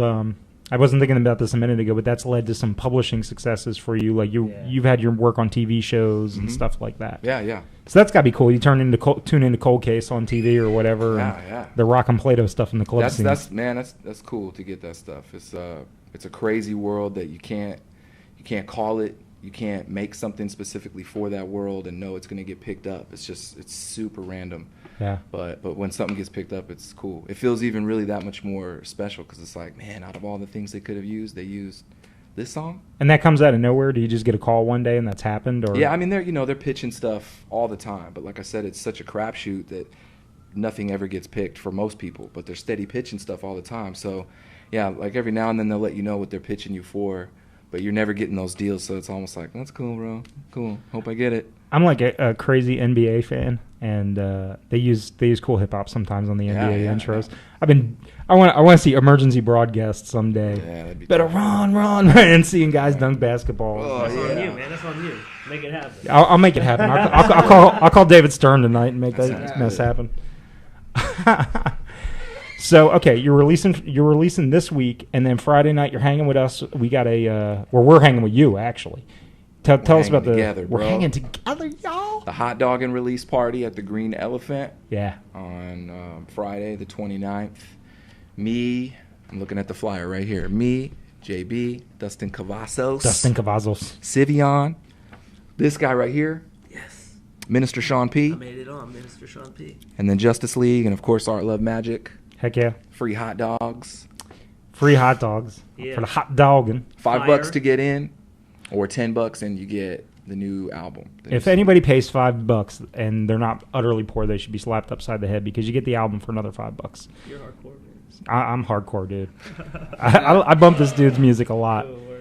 Deb actually probably could not be with me if she didn't like your music because she has to listen to it so much. Oh, nice. That sounds like a win-win. You're the Hey, best, Deb. That's going to be a cool night, though. I just want to say one more thing about that night is that in addition to seeing Playdough and other performers like Dustin, who you guys hear us play all the time, there's going to be some dope live art going on. My man David Rodriguez is going to be on stage with you. Yes, dude. You guys have done 3 or 4 together now. Yeah, I think we've done 3 or 4, maybe 3. Yeah. So if y'all out there don't know what I'm talking about, David Rodriguez is a live painter. He's co-founder of ArtLoveMagic too, but in his professional time, he's a live painter, and he's live painted on stage while Playdough performs quite a few times, or at least 3 or 4 times. And I know you guys actually, you don't just fling it. You actually work together. He gets the set. He understands what you're going to be singing. Yeah, we do it up. We send him everything, and then, as much as we can, because some of it, MC and DJ style, it's on the fly. But he at least knows, what's going to happen and where it's going, and he does whatever he does. I don't even know how he prepares, bro, but he gets it ready, and then he shows up, and the squirt gun. Yeah, he's always got something wild, He's dude, got that he some pulls fire or out. something. Remember when he had the squirt guns, dude? And he was shooting the... David did a piece live to one of Playdogh's sets with a big figure, and the figure was going to have some blood or bleeding on him, and David filled 2 squirt guns with red paint, and to beat at one point just pow, pow, pow, Yeah, pow, he was, pow, yeah, pow, yeah. pow, pow. And we've got a little something like that special planned for Friday night too. Yeah. We won't let the fire out on that one, but there's some dope heat going down on the stage. Oh, my bad. Yeah. Battles going on right now, 979, something like that. No, that's old stuff. That's old stuff you've been putting up. But talk a little bit. Okay, I'm glad she brought that up. Let's talk a little bit about battle rapping because you have done quite a bit of it. Yeah. Tell me about battle rapping. And in fact, we've got non-hip hop heads out there. What is battle rapping? Man, there's all kinds of different forms. There's freestyle battle rapping where you just obviously freestyle. But what is it? Define it. What's the Webster dictionary? Man, I don't know. You're going against another MC and you're rhyming against each other and you're trying to make yourself look better than the other guy. Y'all diss each other in rhymes. You can disrespect him, or you can just build yourself up, or you can do a little bit of both. And if you're doing it the right way, the words are coming off the top of your head. Yeah. If you're freestyling, then you're freestyling. And then the other way, there's writtens where dudes will do some writtens against each other and do it a cappella or to the beat or to the beat box.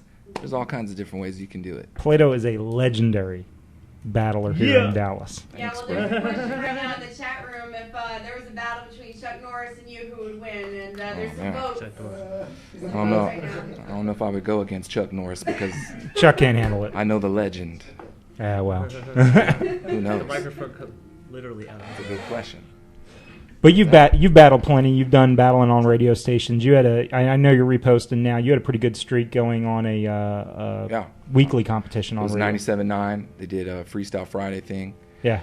And just like if you won, you would go back the next week and kind of defend it. And so I did 5 of them. Playdough was eating folks alive. It was cool, man. It was fun. I mean, they really kind of put me on. Like they knew my track record, and they were like, "Yeah, man, you want to come on?" They kept asking me. I was like, "Man, let's freaking do it, bro." Yeah. Just did it, and it was cool, man. I got a lot of love. I got some negative feedback and some positive feedback, but yeah, I've been reposting them because I've never made them to where anybody can download them, and so people have always just hit me up about getting them. So I've just been putting them on my Bandcamp 1 week at a time so people can check them out. And if people want to see that, where can they go? It's playdough.bandcamp.com. Mm-hmm. That's where the music's at. So Playdough spelled like the gummy the kid's toy, yeah. The kid's toy. Dough. Playdough H. Yes. Yeah, awesome. Yeah. Awesome. So I'm a fan of, and we didn't even mention Deep Space 5 yet, but Deep Space 5 is an important crew that you're in that has a lot of fans all over the country. Yeah, man. That's the crew. There's 10 of us. I love those guys, man. Man-child, Listener. Yeah. Yeah, we love all those cats. Syntax and Sivion. What the heck was I about to say? Oh, I wanted to ask you about the album because I said I'm a big fan of Deep Space 5 and other projects of yours. I like phonetic composition, but for me, the key points are really the solo albums. Lonely Superstar. I first actually, it was this man's fault, but I first fell in love with the Don't Drink the Water mixtape. Oh, where'd that? Oh my God! And I don't even know if you can get that anymore, but you can get on the Bandcamp. It's there. Yeah. I didn't think it was there. I thought it was there the other day. I didn't think your Sony stuff was there. Okay. Oh, it's there. It's there. So I'm wrong. I fell in love with that, which was a sampling from your last album. Sean put together about 10-minute, like a almost preview of the whole album. It had like 5 songs on it or whatever. That's only got about 150,000 spins in my CD player in my car, my iPod. But yeah, I was about to say the solo albums are what really does it for me. Both Lonely Superstar, Don't Drink the Water, and so tell us about Hot Dog and how does that relate to those albums? What's the difference between this and your pretty first much two? Kicks their butt. That's pretty good. It's sorry. It's me trying to like Hot Dog, and I took it for all the different pieces that go into a hot dog, and then just kind of look at like it's everything, right? Like all the ugly stuff. A hot dog could be any animal or plant. So or I wanted mineral. to make my record kind of different parts about me in my daily life and what I'm dealing with, my struggles, my victories, you know, kind of how I'm looking at it like Psalms, and David is 1 minute he's in love with God and he's saying some stuff about how much he loves him, and then the very next verse is like, where the heck are you, God? I don't understand what's going on. Yeah. And then next chapter he's doing some crazy stuff, and like, you know, we all kind of live like that, you know, or at least can relate to it. So I wanted it to be kind of writing in different points of my life to where it could be everything. And then I also wanted to, with, you know, the old school term for hot dog and just showing off and you know, somebody says hot dog. And so I just wanted to kind of hot dog a little bit and do some styles that I've not done that I'm fully capable of doing and I think are kind of fun to do. I just, for whatever reason, I've never gotten around to doing it, or, you know. You just talking about different flows or different kind different of cadences, different drum patterns to rhyme over, different, like maybe something that's a little more dirty South style or Southern, and then even more like on the rock tip with just all live instrumentation, way upbeat for me, and trying some singing a little bit and some different melodies and just, you know, stuff that I can do that I've wanted to do. And I think being able to do that is because I worked on the record for so long, like being 3 years. Yeah. You know what I mean? You massaged it. Yeah, I just took stuff out that wasn't cracking and really worked the heck out of stuff that I liked and made sure it was ready to go. Deb, were you making jokes about massaging hot dogs over there?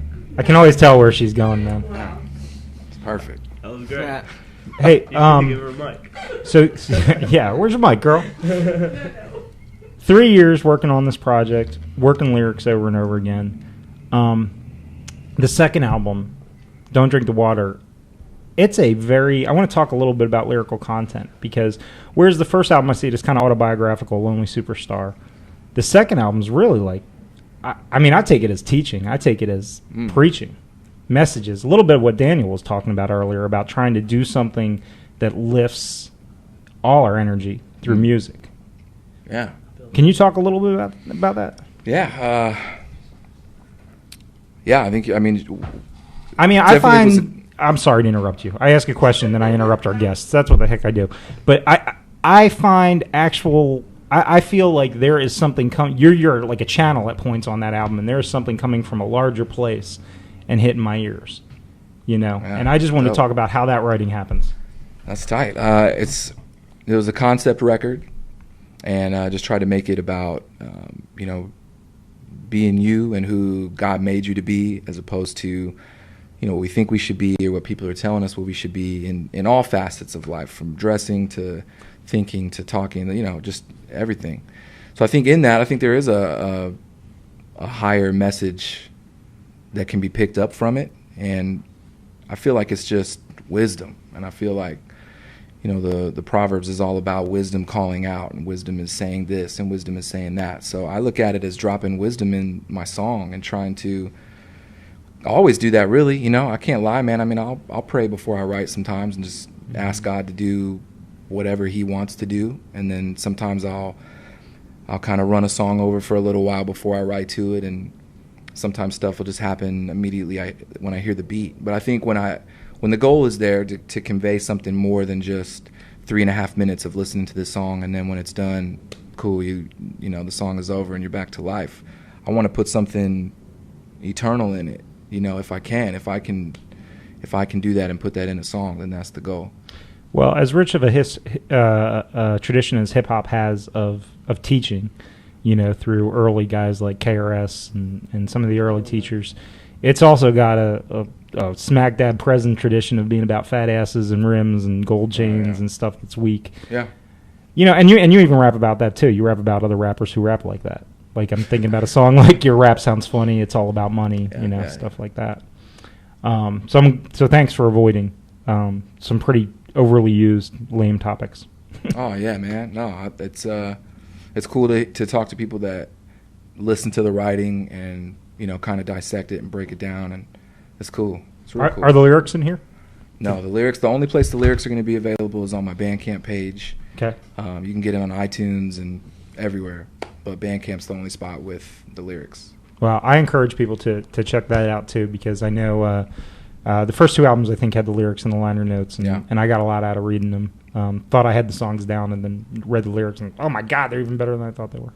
Oh, nice. So that's dope. I want to talk a little bit about influences. I know you and I both cut for Gift of Gab. Oh yeah. From Black Delicious. Oh. Wait, what do you mean you cut for Gift? What do you mean by that? Gift of Gab was the first. Now I grew up in Philly. When I was a kid, although I'm not a lifelong hip hopper like these guys probably are, when I was a kid, there was some stuff I was really into. Run DMC, DJ Jazzy Jeff and the Fresh Prince. I thought was the bomb when I was a teenager. But I got out of it for a while, and in fact, same guy who introduced me to your music, Smax. Smax Amen, great local artist. He did this shirt, dog. Oh yeah. Oh, that's awesome. Did that shirt and did a shirt that you're releasing with the hot dog in the CD too, right? Yeah. Y'all need to check out ghettomango.com if you don't know Smax Amen's work. But he and Khalid turned me on to Gift of Gab, and I was blown away. I think they first turned me on to Jurassic 5, and then I caught a track on there that had Gift guests in it, and I was like, who is that? That is who I need to hear. And then went through a 2-year period where Gift was 95% of the music I was listening to, I think. Wow. Dang. I went through that period with him too, but so other than wild, and I think the thing with Gift is, I told Playdough this before. Gift was the first musician in my, especially hip hop, but was the first real musician in my life that like I felt like I was bobbing my head and praying at the same time when I was listening to him. You know, the music was just so uplifting. The lyrics were so intentionally positive to help you grow. So, in addition to Gift, what other, who really has influenced your career? Man, writing wise, for me, I'd say probably more stylistically as opposed to writing. Probably like Cypress Hill and man, I love Black Thought. That's no secret. I just introduced her to the Roots the other day, man. Oh man, he's the dopest. And then like Method Man from Wu-Tang, like that dude, just the way he rides the beat. That's I like dudes like that, and Jizza as well, like dudes that just kind of ride the beat. And Method Man's dramatic. I mean, it's almost a theatrical when you're listening to. I would agree. Yeah, I like his cadences. It's I kind of, even really without noticing when I was doing it, looking back and kind of hearing some of his older stuff and some of my older stuff, it's like, man, I can really tell that he's influenced me. Yeah. But same with Cypress Hill and Funk Dubious and all that Soul Assassin stuff, man. That's what I came up on. I love that stuff, dude. I love that stuff, bro. DJ Muggs all day. All day? All day. Sean P., you got a couple you want to throw in there? Oh, yeah. Go for it. For me, Get up on the mic. DJ, yo, check this out. No, DJ Premier, man. Oh, DJ Muggs. DJ Premier, for sure, from Gangstar.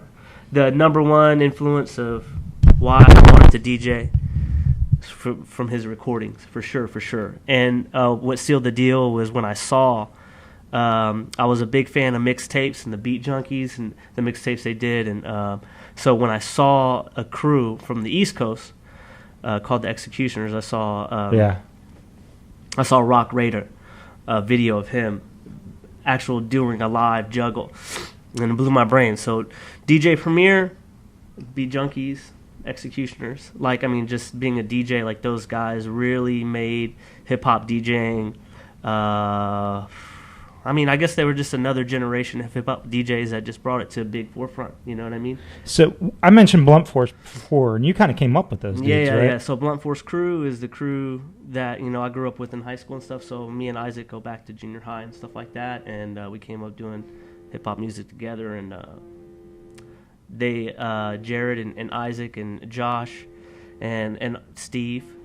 Steve Wick, Hologram Wick, Dagger, yes. our listeners will all know. those guys really influenced me a lot, opened my brain to, you know, just just art, just being artistic, right? Yeah. You know what I mean? Oh. So I was just, I'm as a person, I'm just a sponge, and I just got to experience a lot of their freedoms in art, and that just opened my brain, you know? It was cool. It's dope. I love those guys. Yeah, I love those guys too, and people in town, I think they should know Blunt Force Crew. Yeah, word up. I mean, they're a hip-hop group too.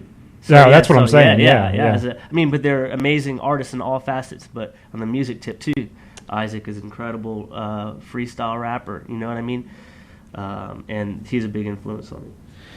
Sean brought up freestyling, and I do want to I want to get into some freestyling because I know you're not bad at it. No, I know you're a good freestyler, and I'd love to have you in here. Let's go ahead and play a song first. Can you cue up track 6 from the disc I gave you? Let's go ahead and play Seeds of Abraham.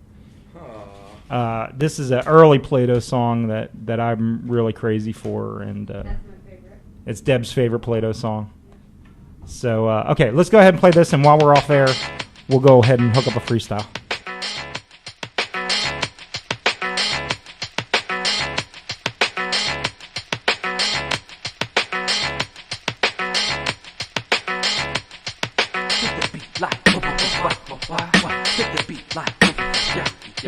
All the seeds of Abraham stepping into the jam. Just pump your fist and enlist with the great I am. We came to rock these hands up high and defy some gravity. We casually infiltrating your hi-fi.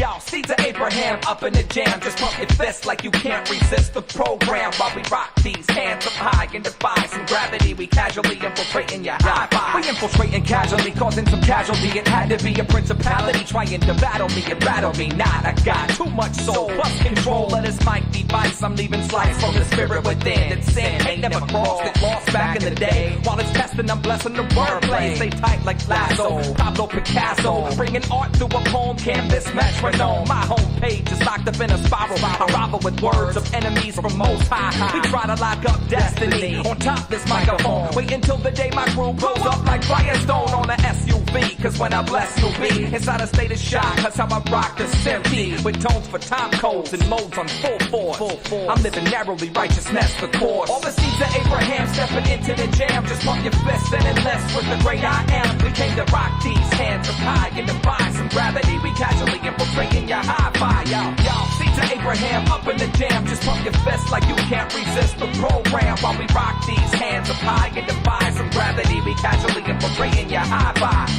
Ha, boom, pow, how you liking me now? What? Check it out, yo. They wanted truth, dropped in the booth. They wanted proof that the resurrected risen son is busy giving 1, 2, 3s. When I'm checking degrees, my mic burn. It was red hot after it got to my turn. Watch the world turn, never concerned with what it offered me. Watch it confound the wise so they could scoff at me. The righteousness for self tells me to whack. Once they jack 4 minutes, I ain't never getting back. Yet the fact remains, I'm busy smacking names and taking aim at a market that's black. Drug and attack the white sheets. I fight beats, bare knuckling, chuckling at all its weakness. Speak this poem so heads could freely roam like a cellular phone. I've known many a man doing wrong in a song, so the gong rings, sings vibrato and staccato till exit stage left is the unofficial motto now.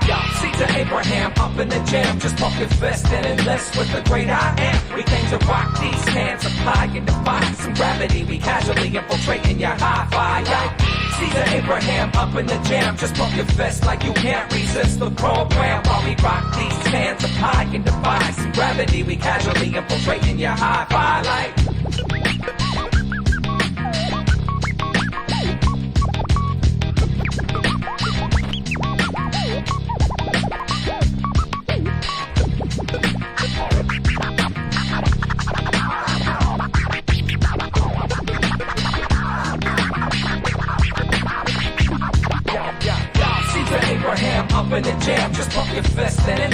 with the great I am. We came to rock these hands up high and defy some gravity. We casually infiltrating your hi-fi. Yo, seeds of Abraham up in the jam. Just pump your fist like you can't resist the program. While we rock these hands up high and defy some gravity. We casually infiltrating your hi-fi. Like yeah. Boom, boom, boom.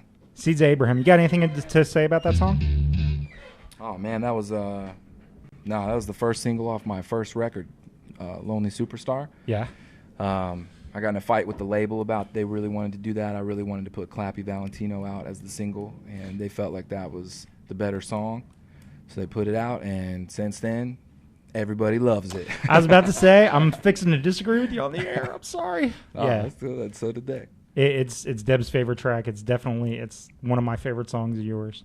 I gotta tell you, there's a cool moment in that song that blew me away when I first heard it, which is after the first verse when you say "boom pow, how you liking me now?" And I was like, that's like a Muhammad Ali moment, you know? Like I'm fast, I'm awesome, you know? How you liking me now? I love that. It showed a confidence and a something cool from a local rapper, especially one who was talking about some higher things that I just loved. Loved, you know? Oh, man, I talk about how good I am all the time. All the time. All right, so while that song was playing, we passed some suggestions around the room, right? Oh, yeah. And we're going to do some freestyling here. Let's see, who's this? So Playdough's going to come off the lid. And actually, I got to say this. I've seen you rap before freestyle on stage, and I've been utterly convinced that the audience had no idea it was freestyle. Right, because you're pretty clean. Like the audience, I think a lot of times didn't even know. So I've seen you mention it a couple times, but I'm not sure they catch it. Yeah, no, that happens a lot, bro. So the key is rapping about something in the moment, so that people know, oh, this dude really is freestyling. Yeah. So there's tons of little games and stuff that you kind of do at shows to show that that's what you're doing. Was freestyling something you did as a teenager or a kid coming up? Man, not really. I didn't get into freestyle until I was in college. And just dudes I would be rhyming with in a cypher were freestyling, and I was coming with writtens.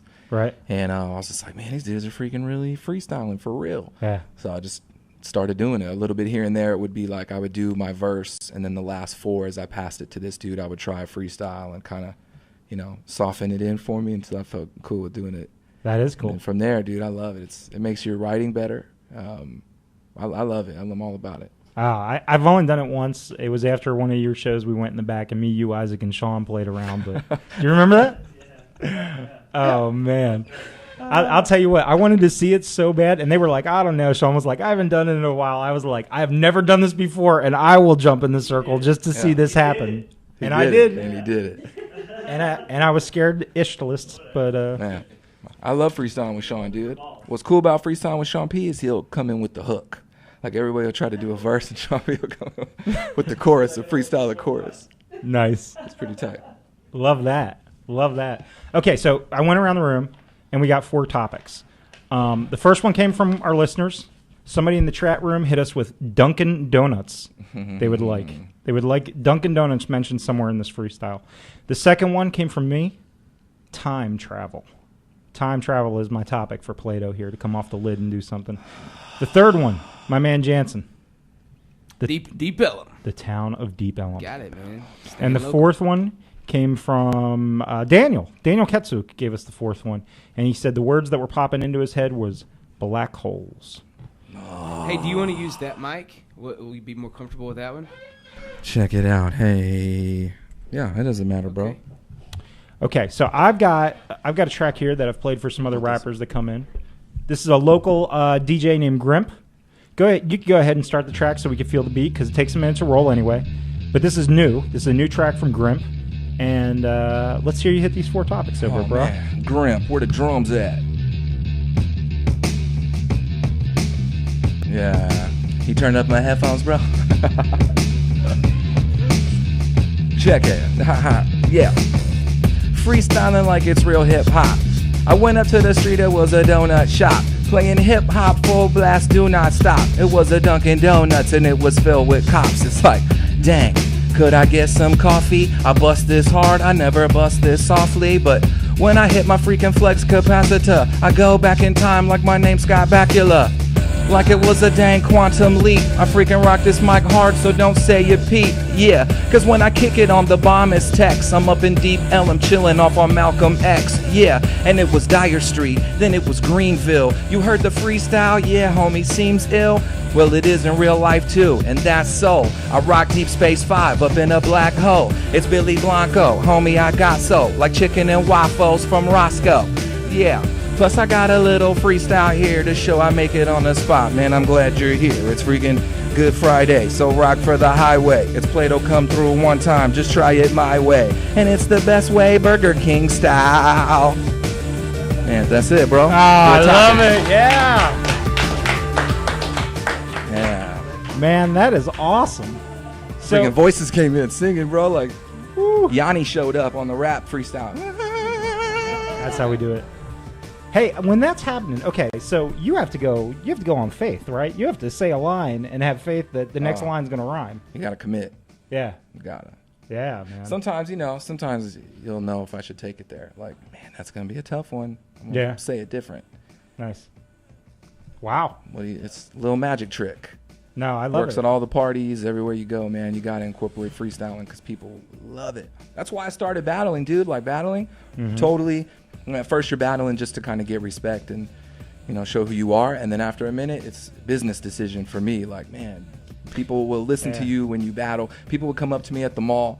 Man, I saw you at a battle 3 years ago at this spot, battling this dude, whatever. It was awesome. Don't know anything about me having albums out or keeping up with me. Yeah, so I was like, man, I'm going to keep battling. Well, and I know you've battled for cash before, too, right? That's the only way to battle. That's the only way to battle. I am dying to do a freestyle competition through I was talking to Freddie Bruno about it today. I'm dying. Freestyle competition's way tighter than battles, dude. I'm doing way tighter. I'm really, honestly, I'm not just battling for me. I haven't battled in a minute. I'm not really trying to. If you don't listen to battles out there, the problem with battles is 90% of the rhymes are about the same three disses. I think for me, it turns into joke time, and it's like they whoever makes them laugh is about to win this battle, and so a freestyle competition sounds tight. A battle is like, man, we're just joking about each other and whatever, and you play the game and it's fun. Sometimes I can't lie, it's fun to diss a dude and whatever, but it's when you get to a place, there's like a peak, dude, and it's like, how much more can I win? Just keep getting money for it and money for, like, I have respect, which is dope, but so it's like, cool, why do I keep doing it then? I don't. Man. Freestyles all day. Yeah, so I want to do it sometime. I want to do a dang freestyle competition, maybe even a DJ competition or whatever. Sean P, get you in a DJ competition? Making beats on the spot? Yeah. Minister Sean P. Come on. Ooh, question from the audience. Is it hard to freestyle without dropping the F-bomb? It depends on what you're rhiming.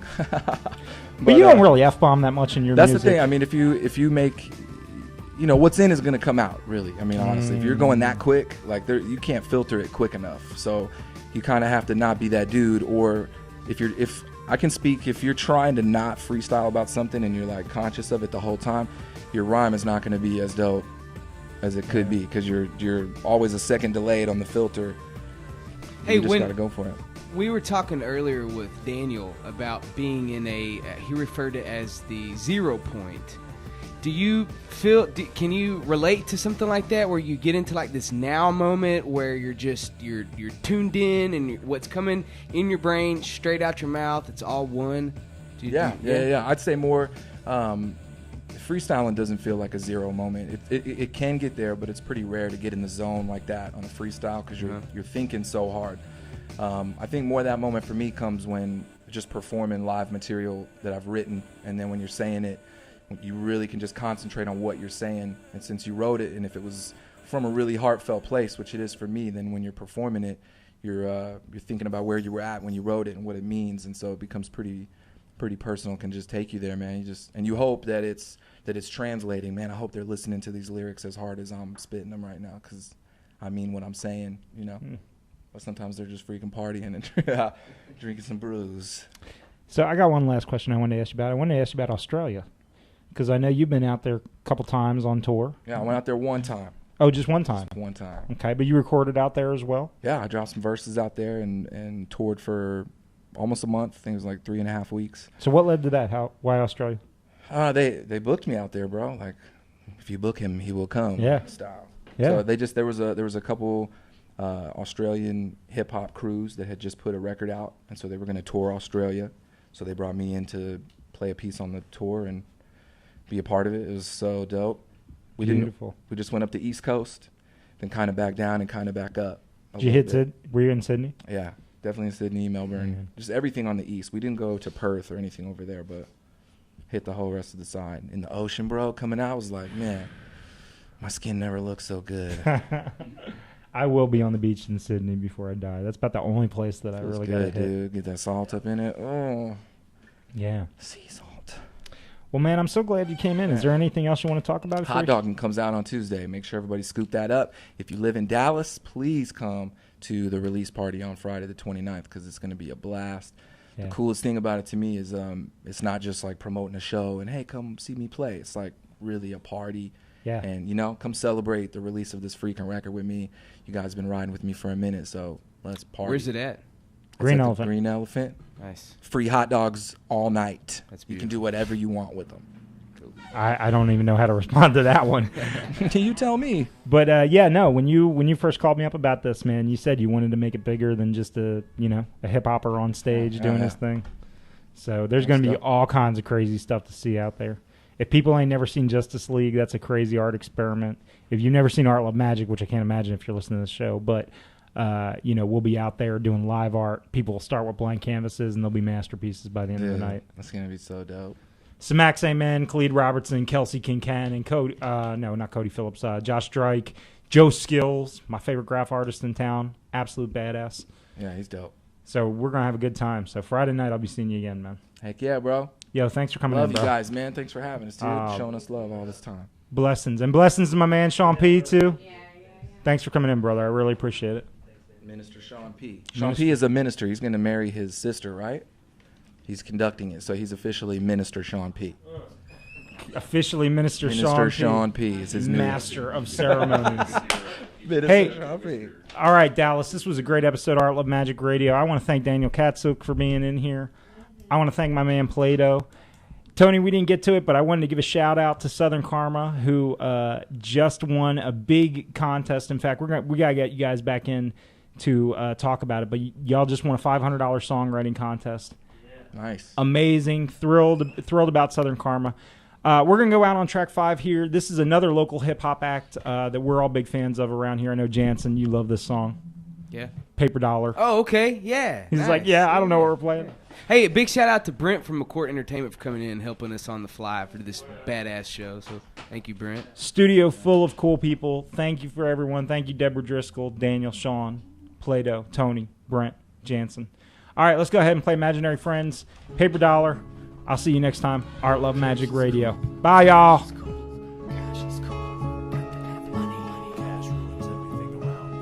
Hey kids, having lots of cash makes you cool. You learned that from the type of clothes you wore in grade school. Hateful children serve evil by the platefuls. Difference between Nike and Pro Wing, disgraceful. A face full of makeup and a body like a belly dancer. Husband could buy her love, but couldn't buy a cure for cancer. Yet alone, will he have the money for his case? When she leaves him, takes his money and his $1 million place. Another slap in the face while a man requests a bank loan. Credit so bad, can't put his family in a safe home. He's so infuriated, he's escorted by cop force. The city turned that land that he wanted into a golf course. Fuck bread and cheese, my life is more sovereign. Idolizing possessions and wealth leads to other problems. Uncle Sam, take your money, shove it up your ass, bro. You're not turning my friends and my life into a cash flow. I may not have a mansion, I haven't any land, not even a paper dollar, not even a paper dollar.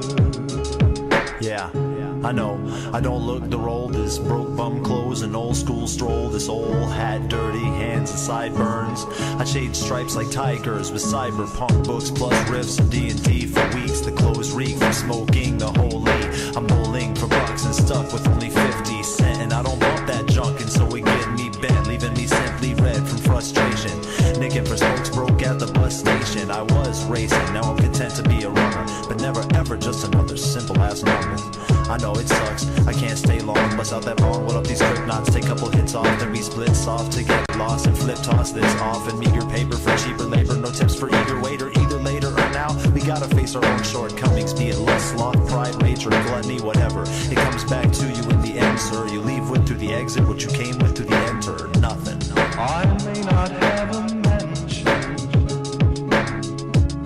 I haven't any land, not even a paper dollar, not even a paper dollar.